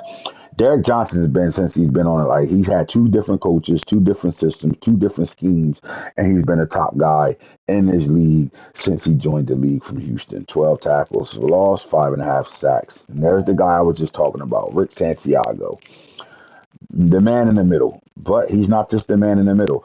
He plays all over the Browns defensive line, and that's why you're seeing 11 tackle for losses right now. And then there's, you got to call him a veteran now, but Brian Breezy has been consistent for the Saints over the last 8 seasons, right? 7.5 seasons. Jules Peppers with 11 tackle for loss. I'm only getting down to the double-digit guys. You got DJ Beckham. You got Tupioloto. You got Rick Terry with 10, and then you got Jamal Fitzsimmons all with 10. a piece. When you talk about the guys that get into the quarterbacks right now, nobody's doing it better than Bryce Ely. 10.5 sacks. I'm gonna go here because you're gonna see some guys that ain't on the board. That is on the board. So that's just remember the AFC. You got Peppers, White, Mike Israel, and then you got Khalif Anderson with 7. So remember those numbers. Look at the NFC. You're looking at 10.5. Terry with 8. Thibodeau with 6.5. Webster with 6, and 6 out of Tony Red. Now let's go back to the entire league and take a look at who's missing off this situation. All right, so Ely, 10.5. You got Peppers with 8.5. Terry with 8. Then you go down to Reggie White Jr. with 7.5. Then you look at Khalif. So now you're looking at 3 guys that rush the quarterback for the New York Jets and your top 10. I mean. Tony Red out of the Vikings, he had 6. Now, in between these sixes, you got to go back to Mike Israel for the Ravens, sitting at 7 sacks with 11 tackle for losses right now from the D tackle position. It's impressive, but it's not the most impressive. Why? Because we've seen D tackles for the Jets, for the Bengals. I'm missing a guy right now. At the D tackle position, lead the league in sacks throughout the first like 10 weeks of football. We usually end up having a real end or a linebacker actually winning in the sack department. But I think the emerge of Mike Israel is big time, right? He's in his 4th season. This is his 2nd season as a full time player for the Baltimore Ravens, and I think that he's making a statement that he's ready to go right now. And giving them a 400-pound D tackle in the middle like that with the type of shit they got coming off the edge is really starting to become a problem for this defense. All right, Khalif Anderson is in his 2nd year. This is his 1st year as a full-time starter. Another big-time D tackle at 6'4", 355 pounds out of Rowan, New Jersey. 7 tackle for loss, 7.5 sacks. And your sack leaders are as follows. Let's get back up to the NFL and let's take a look at what people are doing in the secondary. And we got some guys. Look, Edwin Thurston, uh, last year, the rookie Roy Israel won Defensive Player of the Year, but Edwin Thurston won Best DB of the year in the AFC. He's right back at it with 6 picks on the year right now. I mean, he's the guy, right? He was the first, tall safety, 6'3" or above. He was the first guy to come out the draft. He got a twin brother that's still in the league as well. And they both are on different trajectories right now, right? If I was Hoodie, I would go trade for the brother. Go get him on your team, man, and make him play Pro Bowl football. That's what he needs. I don't know. I forgot who went and got him. Somebody else has him, but and I don't even know if his name is still the same. But go find his twin. All right. Hitter, what's the reason why DeMarcus Manning, this is the guy that won the game for the Eagles against you. I hate to keep bringing it up, but he got the last pick that was still the game. From that safety position, now he's only 6'1", 196 pounds. Ideal safety, not a sub safety at all. He's a guy that got to play back deep. For him to have 5 picks, seem like he's where he needs to be at all times. Definitely, yeah. They both of those safeties are got ball hawking safeties. I mean, this team, this defense is tough. But we also got to mention that the Pittsburgh Steelers has a corner with 6 interceptions also. Rob Woodson. Rod Woodson, yep.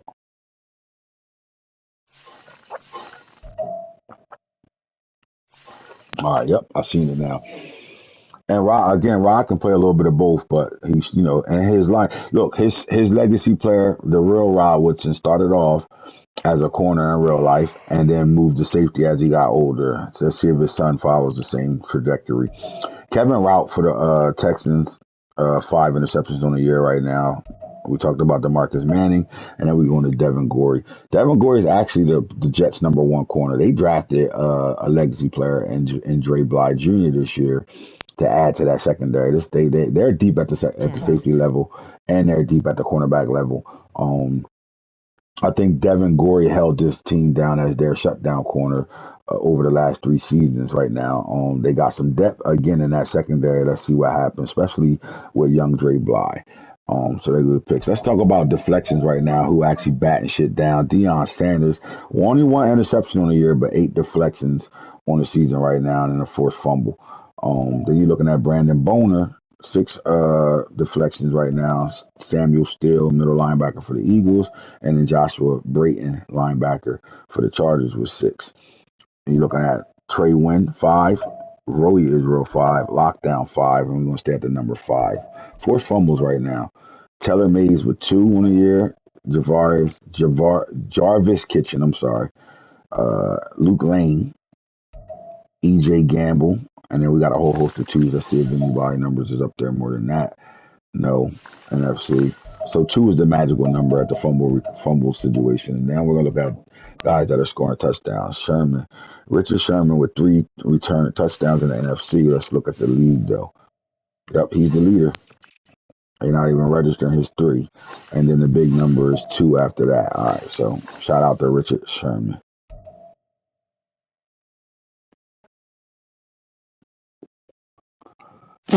Hitter, over your first 5, 6 games you played this year, my question to you is, what type of dandies have been standing out to you? Defensive dandies. Defense. I think the defense has been showing out more than the offensive dandies this season so far. Hmm. All right. So this class wasn't a deep quarterback class. You got Dalton Red Rifle. All right. He was the number 2 quarterback in this draft. Brandon Miles is a sneaky quarterback. They moved on from Ray Wills and drafted Brandon Miles in Detroit Lions. I think he's gonna have to sit it. I wouldn't have. I don't know if Ray Wills is. Where is Ray Wills? Is he still a Lion? Last Because time I seen him, yeah. because Brandon Miles, I mean, they can start him if they want. I think the Lions are going to be in a situation where we don't expect them to win no games this year.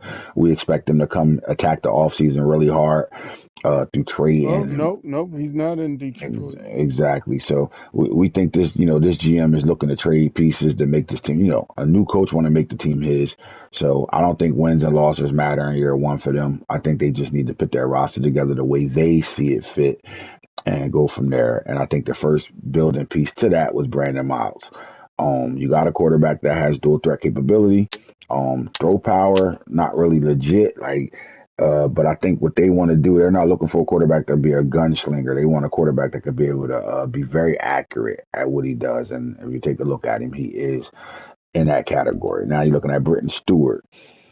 Again, this wasn't a deep quarterback class, so you're not going to be looking at quarterbacks that get the starts. This guy might not even be on the field yet, and he might be. I gotta go look at his numbers to tell you, but Ray in yeah, Cleveland. no, he's playing. He's actually playing. Yeah, Ray went to where you expect him to go, Cleveland. Yes, sir. Go pick up your family member player. I ain't mad at you.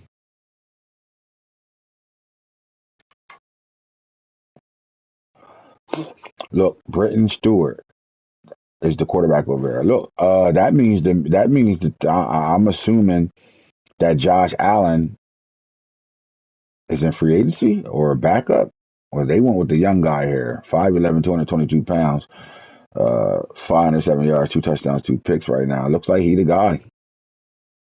So that's the third quarterback that's going to have a start from this class. Again, not a deep draft class of quarterbacks, but I mean, when you take a look at Britton Stewart, I mean, he was a guy that was expected to come in, learn the system, sit for a year, and then be able to play. But seems like he's taking that step right now. They're not waiting for him to grow up at all. And then Cam Bentley Newton Art to be the best player in the draft. And you see what he's doing, right? You got the big body, no homo, 6'6", 230 pounds of glean on you. They are doing a good job with getting him going in the run game as well. But he's out there playing like they had him for 4 or 5 years right now. And as long as he can maintain that stretch of playing football, this Eagle team gonna be a hard team to beat. And then you start looking at other quarterbacks, and Kevin Shepard will never see the field with a 60 overall. So that's your diaper dandies at the quarterback position. Now, in the run game, it was some good running backs in this draft. I think it was 4 total ones that really stood out, and we'll talk about those guys. I need to know what the Dolphins are doing with Mello Burst. I mean, to have a name like that out of Division 1 AA football, Montana. And remember, they went to the championship last year. Right now he's got 43 attempts for 310 yards. He got 7.2 yards a carry with 1 touchdown. my thing is, why wouldn't you pick you got Devin A. Chain, who's getting up there in age, but still a young player, but had the speed. He's a speed demon, and they go right back in the draft this year and go get a guy that most guys probably slept on because he came from Montana. FCS football is football. Guys can play. You find them in the draft, your GMs and your scouting guys go out there and find these dogs, and they become exactly that. Melo Burst at 5'11", 213. He has the size to be able to take on, 4 quarters of football without wearing and tearing. But that speed is going to be everything, in my opinion. I mean, and then the vision, 95 ball carrying vision. 90 break tackles. You want to on a plus trajectory right now. They got a guy that they can use in their backfield and let A Chain, become another receiver for them at times. So again, to me, poor man's Jets situation. 2 dog running backs and a guy that's going to use both his running backs. Right, you're not going to have a guy like this sitting on the bench and not playing at all with the numbers he's looking like right now. Mellow burst. Shout out to Montana getting a guy in the league and really becoming a fixture. Gordon Stanley going to play backup role, special teams. We're not going to see anything. The number 1 running back in J.D. James. We spoke about it. You get a guy like this, and you're going to see the Colts turn their shit around. I promise you that. Next up is Todd Spearman, 5'10", 222-pound, big back, right? This is the guy that can. Remember, Anthony Sanders is now in Philadelphia, right? Yep, Anthony Sanders is in Philadelphia, the original Raiders running back, and he was their big back. Now they go back and go get them another one. Remember, Napoleon Kaufman is the actual starting running back for the Raiders, but Todd Spearman is the guy that they can, find ways to get him on the field because you're looking at lights out speed right now. Big time tackle, break tackle, truck guy as well. In my opinion, they got to find a way to get him the football. They got to get him involved in their offense. I don't know if he's seeing the field yet. 90 42 actually, carries, 42 carries. 180 yards, He's seeing the field. And 190. he's doing exactly what I expected him to do. Now, Ray Rice comes in a very crowded running back room, flat out. And the chances of him getting on the field is slim, but he plays for the Baltimore Ravens, who plays their entire roster, so he will. Now he's not a guy. He don't have a lot of carries. He's actually their up back, in their pistol formations, and that's it, right? And he when they want to go into their the pistol read option running and all that, this is the guy that would be the up back. And I think it was necessary because you're looking at a whole bunch of running backs over there that are under 220 pounds. So when you got to have an up back, to go along with a Farley Gumby at fullback, you need an up back that can actually be, run the football from the running back position, and you're getting a guy. Now, this is one of the top 3 running backs in the draft. The other running back went to the Commanders. When I mean top guys, I'm talking about the guys that had abilities. But 2 X factors. I think J.D. James was the X factor. I'm not sure.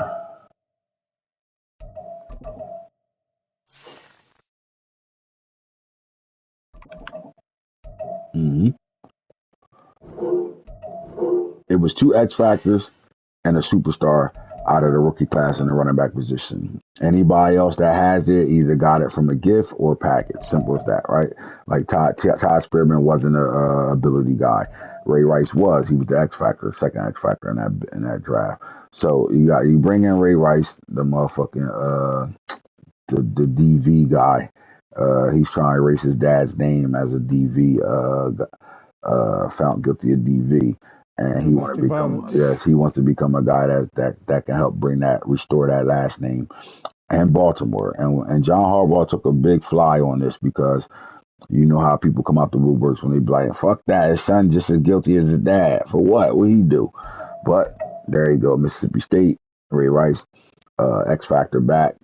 Well, it's going to be interesting on how they use him this year, if they even keep him on the roster. Denzel Terry, 5'10", 202. Good speed. Is the Saints using this guy? I don't think they really need him right now with Kendre Miller, but it's always good to have a guy that you can go to be able to go back off of that. Now, Ron Dane, this wasn't the guy that he came out on star. Got a trade upgrade on his own and then a package upgrade to make him Ron Dane, 6'3", 255 pounds. That makes him the biggest running back in our league. How much is it? 6'3", 255. Oh, okay. Duncan was like 230, 240 or something Yeah, like that. yeah. 49ers. And remember what I said with this running back in their backfield. I think it gives them a way to better. I think this team can score points. I think this team can do some things in the passing game. I think for them to to get over the top of that division and try to win that division, they got to be active. Simple as that. He ain't really been as active as he usually is. I mean, I get it, but when you bring in a weapon like this, you give yourself a guy that can produce points in the red zone. And I think that's what they're kind of using him as. Like they do run him from anywhere on the field, but I think he got probably a low amount of carries compared to everybody, other running backs on their roster. He got 31, And what's his yards per carry? 5.1, 6 touchdowns. Yep, red zone back right now. All right, so Ron Dane, big time featured back. You're looking at Henry Holmes, a guy that's going to come in and play some special teams for you. And then here's the other guy that came out on Superstar in our draft out of the three running backs. And then you're looking at a guy that's not that small himself out of Florida State, 6'1", 231 pounds, and DV Geis. Is he the starting back over there now? He start, not running back. So you got him up as an up back right now, fullback. Yeah, yeah. All right, well, now you guys drafted a running back last year as well. So, and then you have what's that back you got over there? That's the dog running back, the starter. Well, Realis I started this season, but we also have Snoop. Snoop, there you go. That's what I was thinking about, Snoop. All right, so when you look at the Washington Commanders, they are deep in that backfield right now. This team is more of a passing football team, but when they can line up and give you three different type of running backs, right, as far as size, height, weight, all that, they give you different categories in the run game. And when they use them that way, you have a productive run game. Cecil Yarborough he gonna sit the bench. Priest Holmes get all the carries over there. Dylan Gilmore for the Philadelphia Eagles, 5'8", 202 pounds. He's more of a receiving running back than he is anything else. But again, speed, ability, all that stuff is there. I think he's more on the field when they want to throw the ball to their backs out of the backfield. And you're looking at Steven Robertson, don't play as of right now. They got it back there. And then Antoine Harris. All right. 6', 203 pounds. The Titans love their backfield. They love running backs, right? And they get a guy that's, good speed, solid speed as hell, 94 speed. And then you got a guy that can wiggle his way out of some things right now. So I like what I'm seeing there. That your running back room, they go your diaper dandies that came out. You start looking at the wide receiver room. And Hitter, your comment was the defenses were standing out to you more than anything. Let's go to the Bears and their Marcus Loud. They have two Pro Bowl receivers already, but then they bring in another kid out of Florida State, 6', 204 pounds. How productive is he? Marcus Loud, he Mm-hmm. hasn't touched the field. He has 18 downs played, no catches. No catches. All right. Terrence Maynard, 5'10", 170. Listen, we know who's the leader of that receiver room in Cleveland, but they bring in Terrence Maynard out of Clemson, 95 speed, 95 excel, good special catch kid. Is he seeing the field yet? He has 21 downs played, no catches. All right, red shirt guy. All right, and then there's the speed kid, little stop Dalton Hopkins out of Wyoming for the Cardinals. Now the Cardinals kind of like they resemble your roster a little bit when it comes down to the height of their receivers. They got a baby basketball team.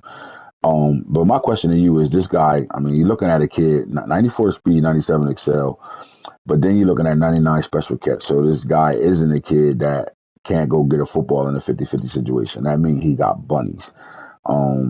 At 5'8", though, you can do some things, right? RPO game, jet sweeps, things like that. But like this is a solid receiver, and my question is how much? You can do some things, right? RPO. How much of the field is he seeing right now? He's definitely seeing the field. 16 receptions, 265 yards, 1 touchdown. Played in all 5 games. And he's a superstar. All right, next up is the guy you talked about. This was the second overall receiver in the draft. Now, here's the thing. The number one receiver, 6'3". The second receiver was 6'1". Now, we're looking at Butter Baker right now. And why, like, when you already have a very good receiver core, everybody got guys they can look at the receiver position and think, I like my receiver room. But not everybody can bring in a rookie and then he sees the field right away. So the first thing that comes to mind is the speed. That's the first thing that comes to mind. But how do a guy with speed make it translate to the NFL where you're playing in the league where it's nothing but speed? So when you're looking at the 99 and the 99 XL, you're not looking at it like we would look at it if it's season 2, season 3. When you're looking at it now, you know everybody got that type of shit flying around right now. The question is, how do you make your guy stand out when you got guys that's going to look like this in the draft from rounds 1 through 5? Um, how did Butter Baker go into training camp after getting drafted and take a starting job from one of the 4 receivers that you already had?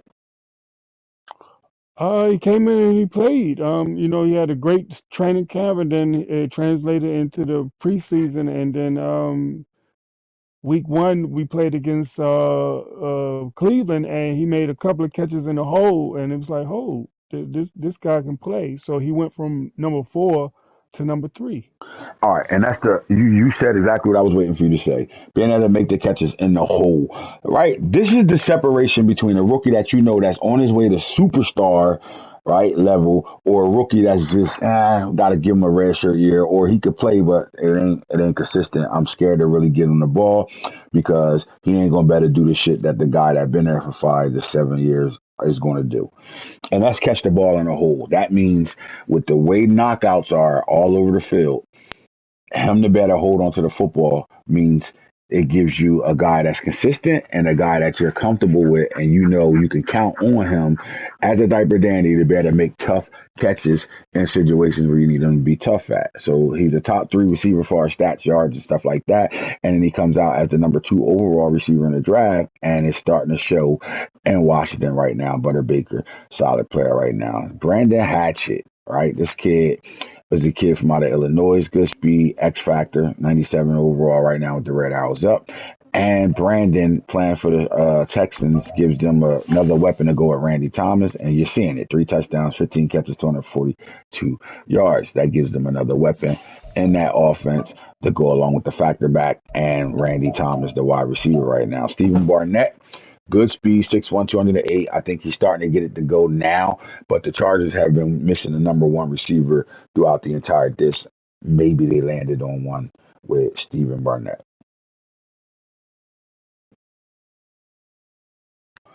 Next up is a guy that comes out, and I've been talking about this over the last like 4 drafts. There are guys that have speed. Listen, if there's a shell that have 95 speed or above, you're going to feel that speed. It's a difference. Like if the number 1 receiver in my draft, if he comes out and his speed is at 88, 89, 90, and I make him a 95 speed, 96 speed, you're not going to feel that speed right away. It'll eventually catch up to that, but you're not going to feel it because it ain't a true fast shell. There were 4 guys in this draft that had true fast shells, and I'm talking about 96 or above, and here's one of them, Tony Baca. Baca. So go get your man, bitch. He can get robbed too. Now, when you bring in a guy like this, because we brought in a guy like this a couple of years ago, I would say 4 years ago in Mason Israel, 5'8" little guy, but blazing, right? Johnny Blaze on speed. But you're looking at agile, change of direction. This is what guys is looking for plus 20s to do. This is what guys are looking to have on guys that are going to be playing in the slot and guys that you need to better run after the catch. Right? He comes out with this. Now, everything wasn't 99 agility, 99 change of direct, but the speed was the pure speed. That means I didn't touch the speed. That means all I had to do was build around that speed. The Bucks got a guy like that was an undrafted guy that came out flying, and he was already a superstar. So all I gotta do when I build it is build around it. Not trying to give too much information out, but all I gotta do is build around it, right? Tony Baca is that guy. So look, last year in our offense, we had a receiver that we turned to a running back in Mason Israel. And what we started to do with Mason Israel was still play him at the receiver position along with carries through the entire playoffs. He carried the ball more than our starting running back did, as far as a running back. And we saw that he was ready to be that guy in the backfield as well. and we didn't really need to split him out. But being able to split a running back out at receiver changes how you can get into certain sets. So this year's draft, in the first round, we had a pick in the first. We had the number 2 overall pick in the draft, I think it was, or no, or four. We was four somewhere at 4, 3, 4. Yeah, 4. We was 4 overall in the draft, and then we were sitting at 22 in the draft. We picked him at 22, to be able to understand our roster, and it's like, obviously, I'm going to go get a true speed guy like this, but knowing that Mason is a running back, we needed a receiver that we could plug in and get the same that we was getting out of Mason from that slot receiver, but can help us stay in stuff in certain packages, right? When you audible down with a running back on the field, you only can go to certain sets. And it would put me in a situation where I'll have a 170-pound running back playing fullback, which is breaking the rule. So I understood that. So when Baca was still sitting there at 22, we knew this was the guy to go get. And as you can see, the way he's being used, you're not going to see crazy receiver numbers right now on him. What you're going to see is a guy that we understand his speed. So he doesn't have a touchdown as a receiver right now. 8 receptions, 116 yards, 14.5. Now remember, he's in my slot. He's not a guy that's going to be going running posts and bombs all game long. This is the guy that's averaging 23.2 yards a catch. 23.2 yards a game, but 14 and a half yards per catch. This is the guy that's making plays after he touched the football, right? So then you look at where he's at now. He's only 3.3 yards a carry, but he has 3 rushing touchdowns. So for a receiver not to have a receiving touchdown, but 3 rushing touchdowns right now tells you how we understand what we're drafting. We're not just drafting it because it's talent and it's there.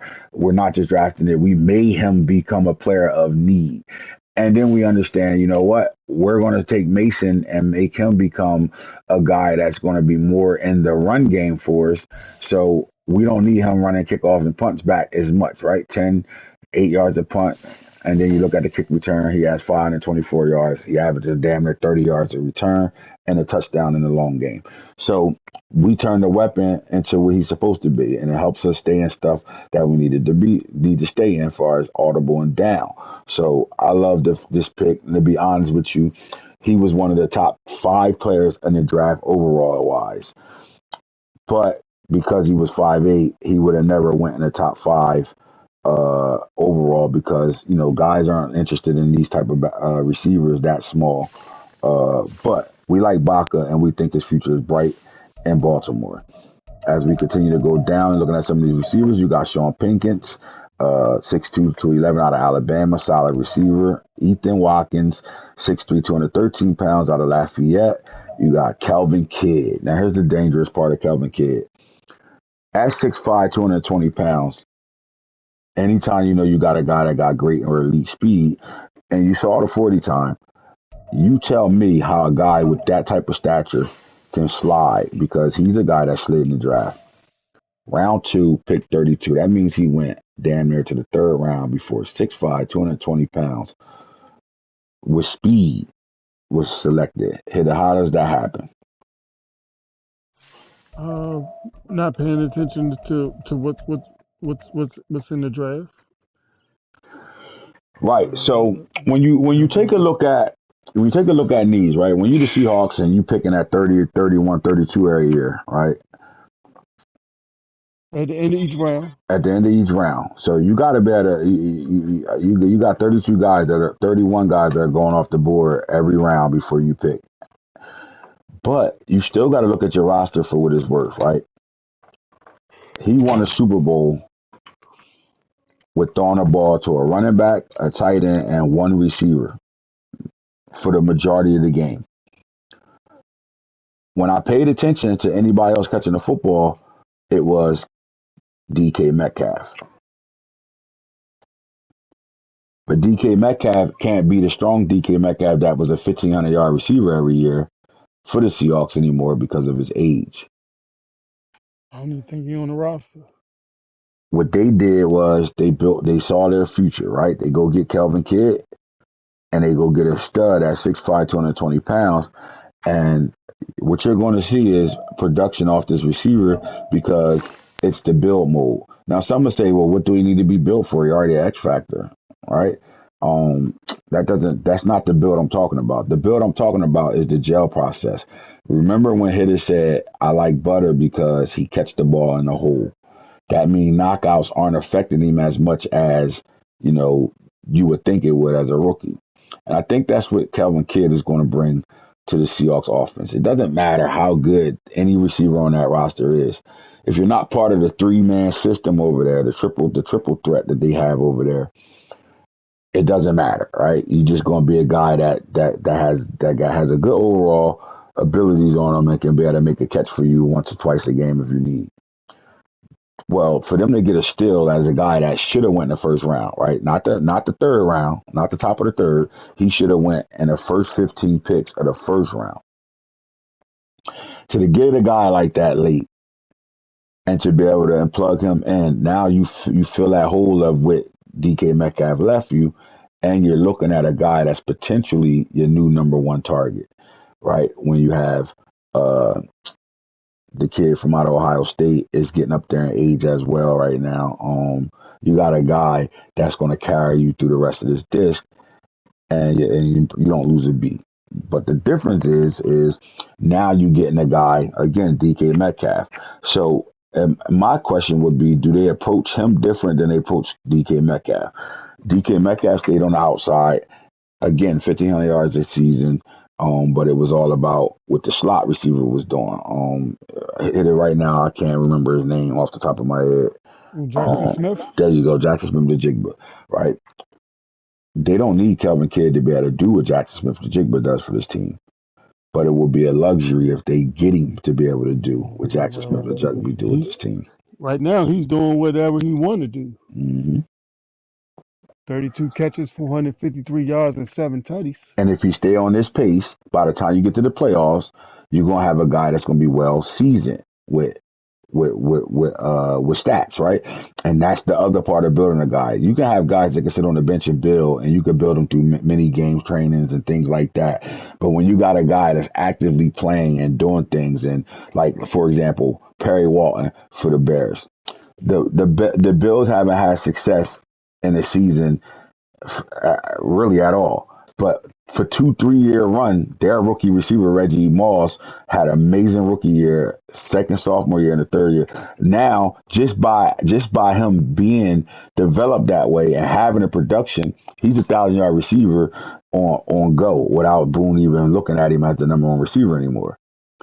And that's what I'm saying with a Kelvin Kidd. With the numbers, if the numbers continue to grow and he played the way he's playing and he continues to play like that, you fill a hole right away on your offense.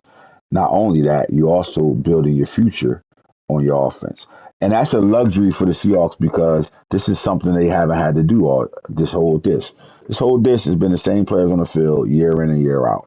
Those guys have been playing together so well. This is why they have 4 Super Bowls to go along with good coaching, and then those guys being guys that you can rely on, right? Good play rec, good awareness, guys that you know that can make the tough plays for you and that's going to be where they need to be at all times. Well, they're going to be able to get that out of Kelvin Kidd along with being able to do anything Jackson Smith-Njigba could do, but at 6'5", and do whatever DK was doing for you at 6'5". So I like it. I like the pick. I don't know how he was able to slide to, the top of the third round like that, but he did, and the Seahawks took full advantage of that and picked up Kelvin Kidd. Could arguably be the best receiver in this draft as of right now. I mean, outside of Butter Baker, what receiver that we looked at thus far have better numbers than Kidd?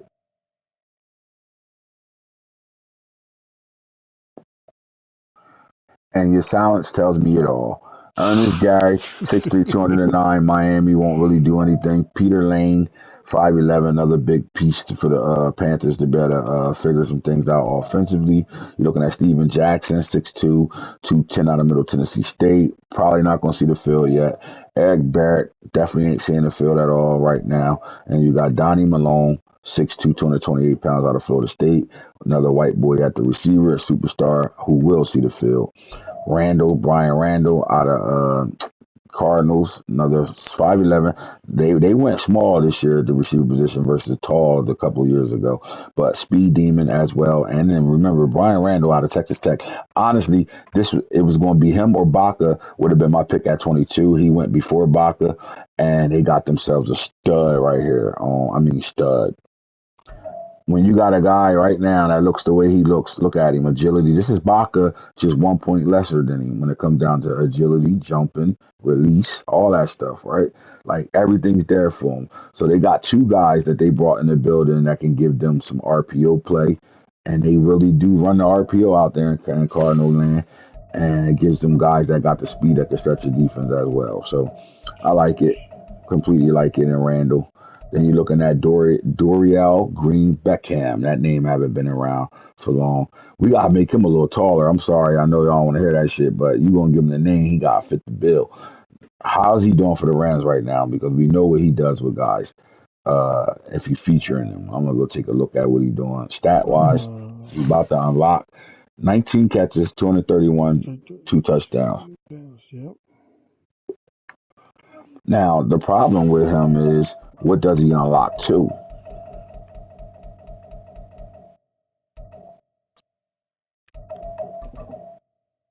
Because he's a game away from unlocking, and he's doing that with a star. So you'll see him on Superstar from him doing it real soon. Because I'm quite sure he got him in his top 6. All right, so you got Dalton Mack, another guy, good speed. Is he fast enough to be on the field for the Browns right now, though? 4 catches, 48 yards. Not really that guy yet. Let's go down some more, see who else is left. You got Antoine Justice for the fucking Broncos. I like this. Ooh, another speed demon out of Miami. It's no way he not playing him. What's He this? is 20 receptions, 477 yards, 3 tutties. Leading receiver. And then here's the number 1 receiver that was on the board, Clayton Wallace. When he unlocks the X Factor. This was the number 1 receiver. And as you can see, Red Owl's down right now because they're not having success on the field. But when you get a number 1 guy with 98, and 99 special catch, you got a guy that really is a real weapon on the outside for you. And it goes to show you, depending on where they go, it's going to matter, right? Because Butter Baker was the number 2 receiver on the board, and he's having that first round talent. He's having that type of year right now. Clayton Wallace, on the other hand, what is his numbers? 9 receptions, 231 yards, 2 tutties. He's also their leading receiver. And at the end of the day, they lost. They lost their best, one of their receivers to the draft. I mean, to the off season. There's no reason why this guy shouldn't be 30 plus already catches. I mean, the Jags got to figure it out over there. They working, but they got to figure it out over there. LT need to put some more energy into this league, especially how hard he was trying to get over this bitch. He better put some energy into this bitch. You got Marcus Perriman, another Bronco, 6'1", 214. Brenton Meredith, as we go down. Mike Avant. Me? Because I got something in my between my teeth. I'm trying to get the food out of that shit. Santana Moss. Santana, there's the other speed demon at 5'9", 188. The question is, when you got the type of receiving room the Jets have, how do a guy like Santana Moss, who to me was definitely a first round talent, like this guy is a top 15 player in the game. He was one of the better overall players in the draft, right? I think Baca was 94 coming out. Butter was a 94 coming out. It was like 4 receivers in the draft that was from 93 and above. Moss was one of them. Again, remember I talked about the 2 running back system they have, where they got a guy that can catch the ball at the backfield and a guy that can run in between tackles. With the size at the receiver position that the Jets usually have, they went and got them a guy that can expand their offense.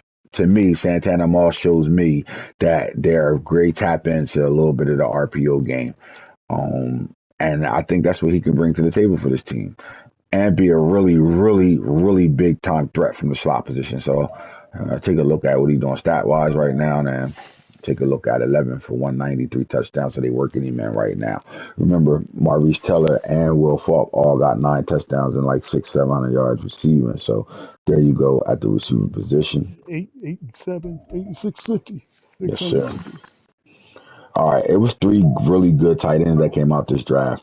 Kyle Chamberlain went to the, I think he was the number 1 tight end in the draft. He goes to the Bengals. And here's my thing: the way the Bengals play football, their tight end should be, honestly, should look like uh, the Seahawks tight end look. And what I mean by that is the opportunities he should get a game should be just as high as up there as your number 1 receiver. So if your number 1 receiver got 40 catches, Kyle Chamberlain should have 30. The problem is it's who's throwing the ball to him right now. Because at 6'3", 250 pounds, height-wise, you're not going to kill anybody. Size-wise, you're going to better do exactly what they drafted him to do, which is block for that in that run game and better be sneaky good at getting open against linebackers. Good speed, 90 and 93. That's a really good speed at the tight end position, but catching traffic is 99. Look at that. That means it don't matter who you throw the ball. When you throw me the ball, where I'm at, over the middle of the field, I could be a problem. And I think until they can fix that quarterback position, you're not going to see it. What's the numbers on Chamberlain? 1 catch. You can't waste that type of talent. Roman Jefferson. And then there's Blake Fullington. Now, 6'5", out of Michigan, 256 pounds. Again, higher overall, 96 degree hours up. But you're looking at a guy with 90 speed, 90 excel at 6'5". And I can almost guarantee you that his numbers is better than the number 1 tight end we just saw. Who's that, the Buccaneers? Yeah, Fullerton not unlocked yet, but without me having to go to it, I know he's a superstar. 3 catches, 64 yards. How are we getting these type of tight ends right now and they not touching the field or the ball right now? I mean, when you look at their roster, is there a better tight end on the roster right now? Ben Costa. All right, that's probably why. Because I look at the Steelers, they drafted the tight end over the last 3 drafts, and every year them tight ends go crazy. And that's how you get them built. It's not just their overall, like 96 overall, the green hours up. I'm comfortable with that overall. But are you going to be comfortable to throw him the ball in the 4th quarter on 3rd and 10, and you on the 11-yard line for a touchdown, and 3rd and 10, you need him to catch the ball? Are you going to be comfortable that he's going to catch that thing and hold on to it because he's been there, done that? That's the question that he's going to have to answer. Tafoli Nava, 6'6", 241 pounds. Remember when Shoguns was in the league, he had the Atlanta Falcons and Kyle Pitts was his tight end. He goes and gets himself another Kyle Pitts, in my opinion. Question is, what are you going to do with him? Logan Redmond, rookie, 6'5", 253, X Factor, 87 speed. Look, they had to replace the kid they got from Utah when the league first started, came in the league as a rookie. They had to replace a guy like that.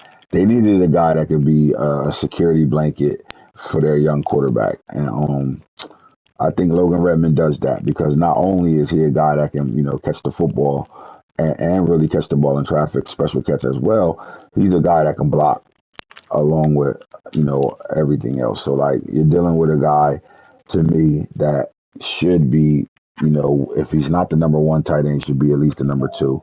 Chris Forey for the Colts, 91 overall. He ain't going to wow you with his speed, right? He ain't even probably going to wow you with his ability either. But what he's going to wow you with is you're looking at 76 run block. That's very good for a tight end. 75 pass block, impact 80. Like, this is a guy that can help that run game out. So when you go draft the best running back in the draft, you need a tight end to help you on the edge, which when you run stretches and things like that on the outside. And I think they got that with him. High overall as well means that he's ready to go right now. Khalid Woodard, here's the other tight end that was ability based. And look, how do the Steelers play Khalid Woodard? I can say I don't know because they just drafted number 8 last year. 1 catch, 1 touchdown. But this ain't a situation for the Steelers where they need this guy to really be on the field and be dominant right now because they just drafted a tight end the year before that. And when you really take a look at the Steelers tight end room as a whole, look at it. Woodard, Eric Green, who went crazy last year for him, and this guy, good speed, great speed. Then you go Heath Miller, and then you got Darnell Washington, who's a super freak. That really didn't have the career that he should have had, in my opinion. But they're loaded at the tight end position. If I'm a guy that need a tight end, I'm coming here for a tight end. Don't let me get Darnell Washington. I don't care if he's 29 or not. Don't let me get him. I'm trying to tell you. But that goes to tell you, you know what I'm saying? We're using your roster right now. All right, I'm not going to ignore the offensive line, but I'm not going to sit here and stay on it strong. But we had a lot of left tackles that came out of this draft that were superstars right away. It was like 7 first-round left tackles in this draft, and you're looking at all of them right now for the most part, and most of them are who they are, right? So guys are going to better build their line. Now let's look at the DN. This wasn't a great DN class at all. But when you do take a look at the ends, I mean, Worthy, as you can see, the overalls are down. Kevin Kirkpatrick, solid. Bryson Moore, superstar, 86 overall. You're looking at Kurt Baker, Jermaine Hopkins. I think he's an ability-based guy. Let me find out. And the Giants been looking for a defense, and I know they was definitely hitting me up to trade with me. And they didn't land a superstar that's going to hurt them. So hopefully they can develop him in their practices. Um, we saw more Baker, Kirk Baker. Is Kirk Baker, was he? No. Jermaine Hopkins, Jason Taylor Jr. Obviously, here goes one of the better DNs in the draft. Denzel Scott solid as well with the 87, 89 speed, 89 excel. So the Texans did a pretty good job there. James Moore, I think he's a superstar. I'm almost 100% sure he's a superstar. There was only 3 DNs that was on superstar. Coming out the draft, not getting a package or anything like that. Nope, star. I thought he drafted one. All right. All right, Rashad Freeman. I don't know if he came out on superstar. I think he earned this. I think he got him into that. I could almost guarantee it.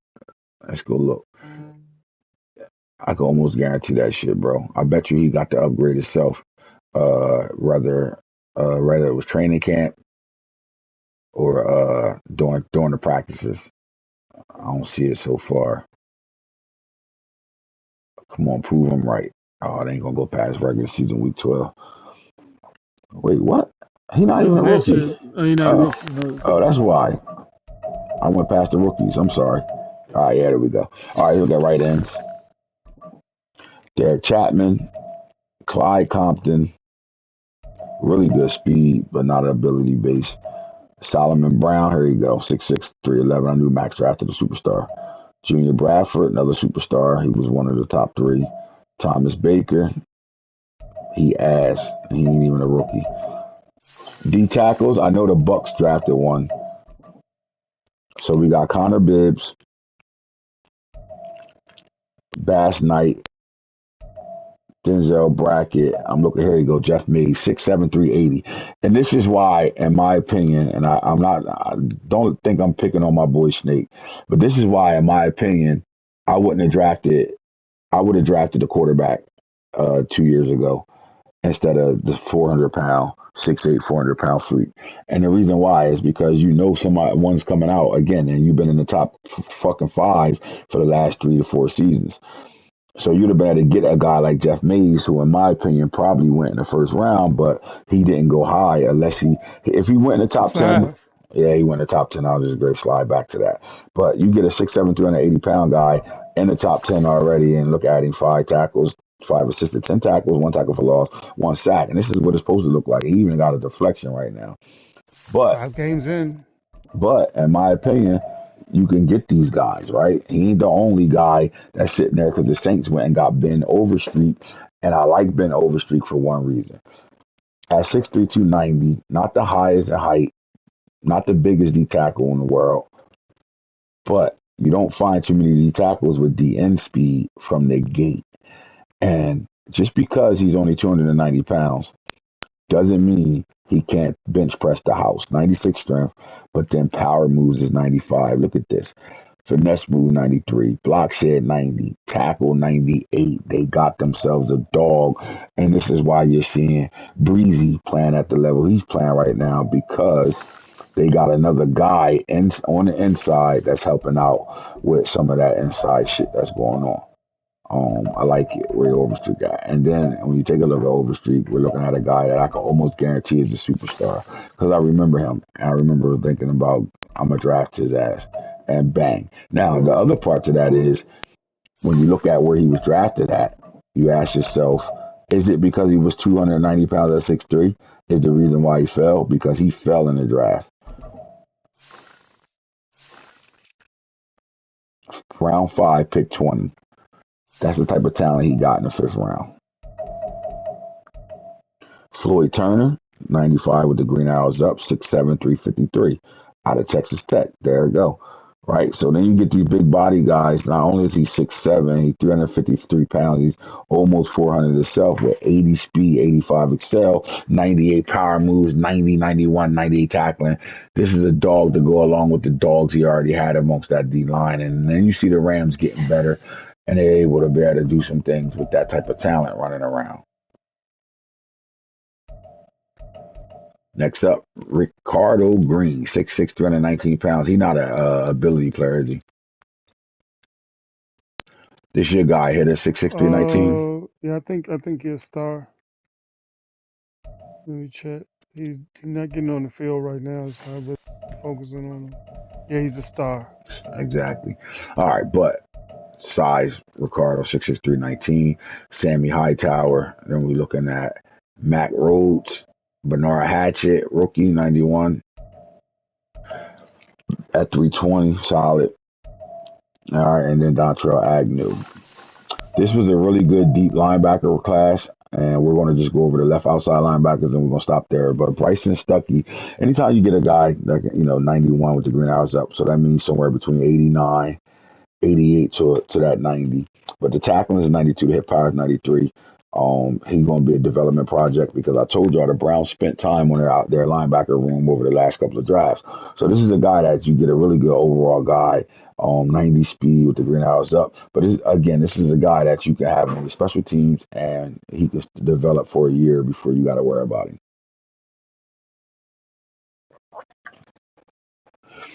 All right, we're looking at Frank McCollum for the Patriots, 91 overall. Again, good speed, good hit power, good tackling. Artie Bradshaw. Now, they're loaded. The one thing that the Dolphins have is a great run linebacker room. They're loaded at that linebacker room, but they get themselves a steal here out of Washington. 92 speed, 94 excel. This is a guy that can run the field and 87 tackling. Not a hitter, but he's a guy that's going to cover. He's a cover linebacker. All right, Jamie Weeks. Remember the Packers been looking for linebackers over the last 2 drafts. Did they land their guy or not? I don't know, but he got good speed, good hit power as well. Vince Robinson's there. You got Billy Mann, dog, flat out dog. He's actually a middle linebacker, got turned to a left outside linebacker, and what we realized about him is he's more of an edge rusher than anything, but can do both. Not going to see the field this year at all for the most part. I don't even think he got a snap right now. But 95 hit power already with the green eyes up, 95 tackling, and for outside linebacker, block shed 90 right now, solid. Junior Bell, this was one of the top linebackers in the draft, 6'7", 245 pounds. This is the guy you drafted him, he got to play now, right? He comes out, look at the overall already. Like, this is the guy that by the time you get out of training camp with the green arrows up, he's the guy that looked like he should have been he'd been in the league for 4 years already. This was a 94 overall guy coming out the draft. Simple as that. 94 overall. So with the +3 right now, he's sitting on a 97. And when you got a loaded linebacker room like the Washington Commanders, you got to find ways to get him on the field. Not only did they draft probably the best outside linebacker in the draft, 9 out of 10, he is the best outside linebacker in the draft. They also drafted the brother of the Bell that's on their team already. Stringer Bell, brother Junior Bell, comes to Washington to play alongside his brother. And here we go. Now, let me ask you this: coming off the edge like that at 6'7", does he have the footwork and the mentality to be able to play Mike as well? Um, uh, yeah, but you know that mic that mic is a tough spot for anybody with the three mics we already have. So you know he's playing the Oscar right now. Because I'm asking because with at middle linebacker, he don't have to. I'm not saying start him there or nothing like that, but what my thought process would be at 6'7" at middle fucking linebacker with Lurker on him. How you throwing the ball over the middle of the field? He can literally be 10 yards away from motherfuckers and pick shit off. So, like, do you have packages where he is at middle linebacker or not at all? He just right Not now at he's playing all. edge. Yeah, no, the captains is not having that. I ain't mad at you. I ain't mad at you at all. All right, so we're looking at Peyton Wilson, superstar, 6'3", 236 pounds, out of North Carolina State. There's the actual Peyton Wilson that came out of there. Really good speed, 95 speed, 93 excel. He's actually one of the truest, fastest linebackers that came out of the draft.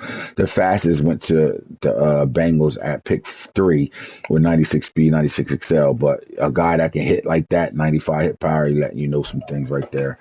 Elijah Holster, 6'5", won't play yet for the 49ers. And Jose Horton, only a star, but with the Green Arrows up, sitting on a 96. 86 speed, 95 excel, the Green Arrows up as well. He is a hitter and a really good tackler. He'll never see the field outside of special teams for us as well. Next up, Jarvis Kitchens. This is the guy, and he is a guy over there. We talked about him. He was in the stat category as well. Jarvis Kitchens for the Dolphins. They just get more loaded at the linebacker level, and this is what makes their run game, their run defense so good. They got guys that got speed that can run with you guys, and they got guys that can do multiple tasks. Like this guy ain't just a guy that, if you look at his ratings, I'm quite sure when we look at his passing stuff, he's sitting there 78 zone. All right, so he's more of an edge rusher than he actually is in coverage. I thought it was the opposite, but he is. When you look at his block shed, finesse, power, this is the defensive end waiting to play defensive end. This is why you see him in dollar and he got linebackers at the end and you're not getting the push that you would like. Like it's like, wait, he got linebackers there, but when they're built to be able to play DN and they really playing 3-4 outside linebackers, they really playing D ends, but they outside linebackers in the 3-4 packages and things like that. These guys are true D ends coming off the edge with linebacker talent, right? 78 zone, really he's sitting on a 75 zone. That's not great for what these guys look like coming out, but right now in the league full of left outside linebackers, this rookie is the 31st ranked linebacker at the left outside linebacker position. That means something.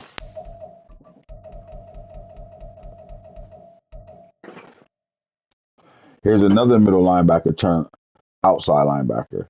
And it was three middle linebackers in this draft. Five, I'm sorry, but three of them was complete abilities without getting a gift or a package, and he was one of them. Tevin Starks out of North Carolina. I'm surprised he's at outside linebacker right now. That just tells me Peppers is actually playing a lot more DN than he is outside linebacker. But he's a guy that can wait his turn. But if he went to 28 teams in this league, he'll be a day one starter. Simple as that, right? You're looking at really good speed, really good hit power. Block sheds is solid for a linebacker like this, but he's a cover guy for sure. I know I ain't gonna mess this one up. He's definitely a cover guy. 85 zone right now, and that's really good for. I mean, you got corners that is in the league right now that don't have that type of zone coverage right now. So, shout out to a great pick by him. 97 plus. He got a 94 speed, 94 cell linebacker that can actually play on the edge and play middle linebacker at any moment. Man coverage is 88 with the 3 hours up. So he came out 85 and covering right now. So he's ready to go. Don't know if he's playing him or not. I would like go to Telvin Starks for the Jets and let me know if he on the field.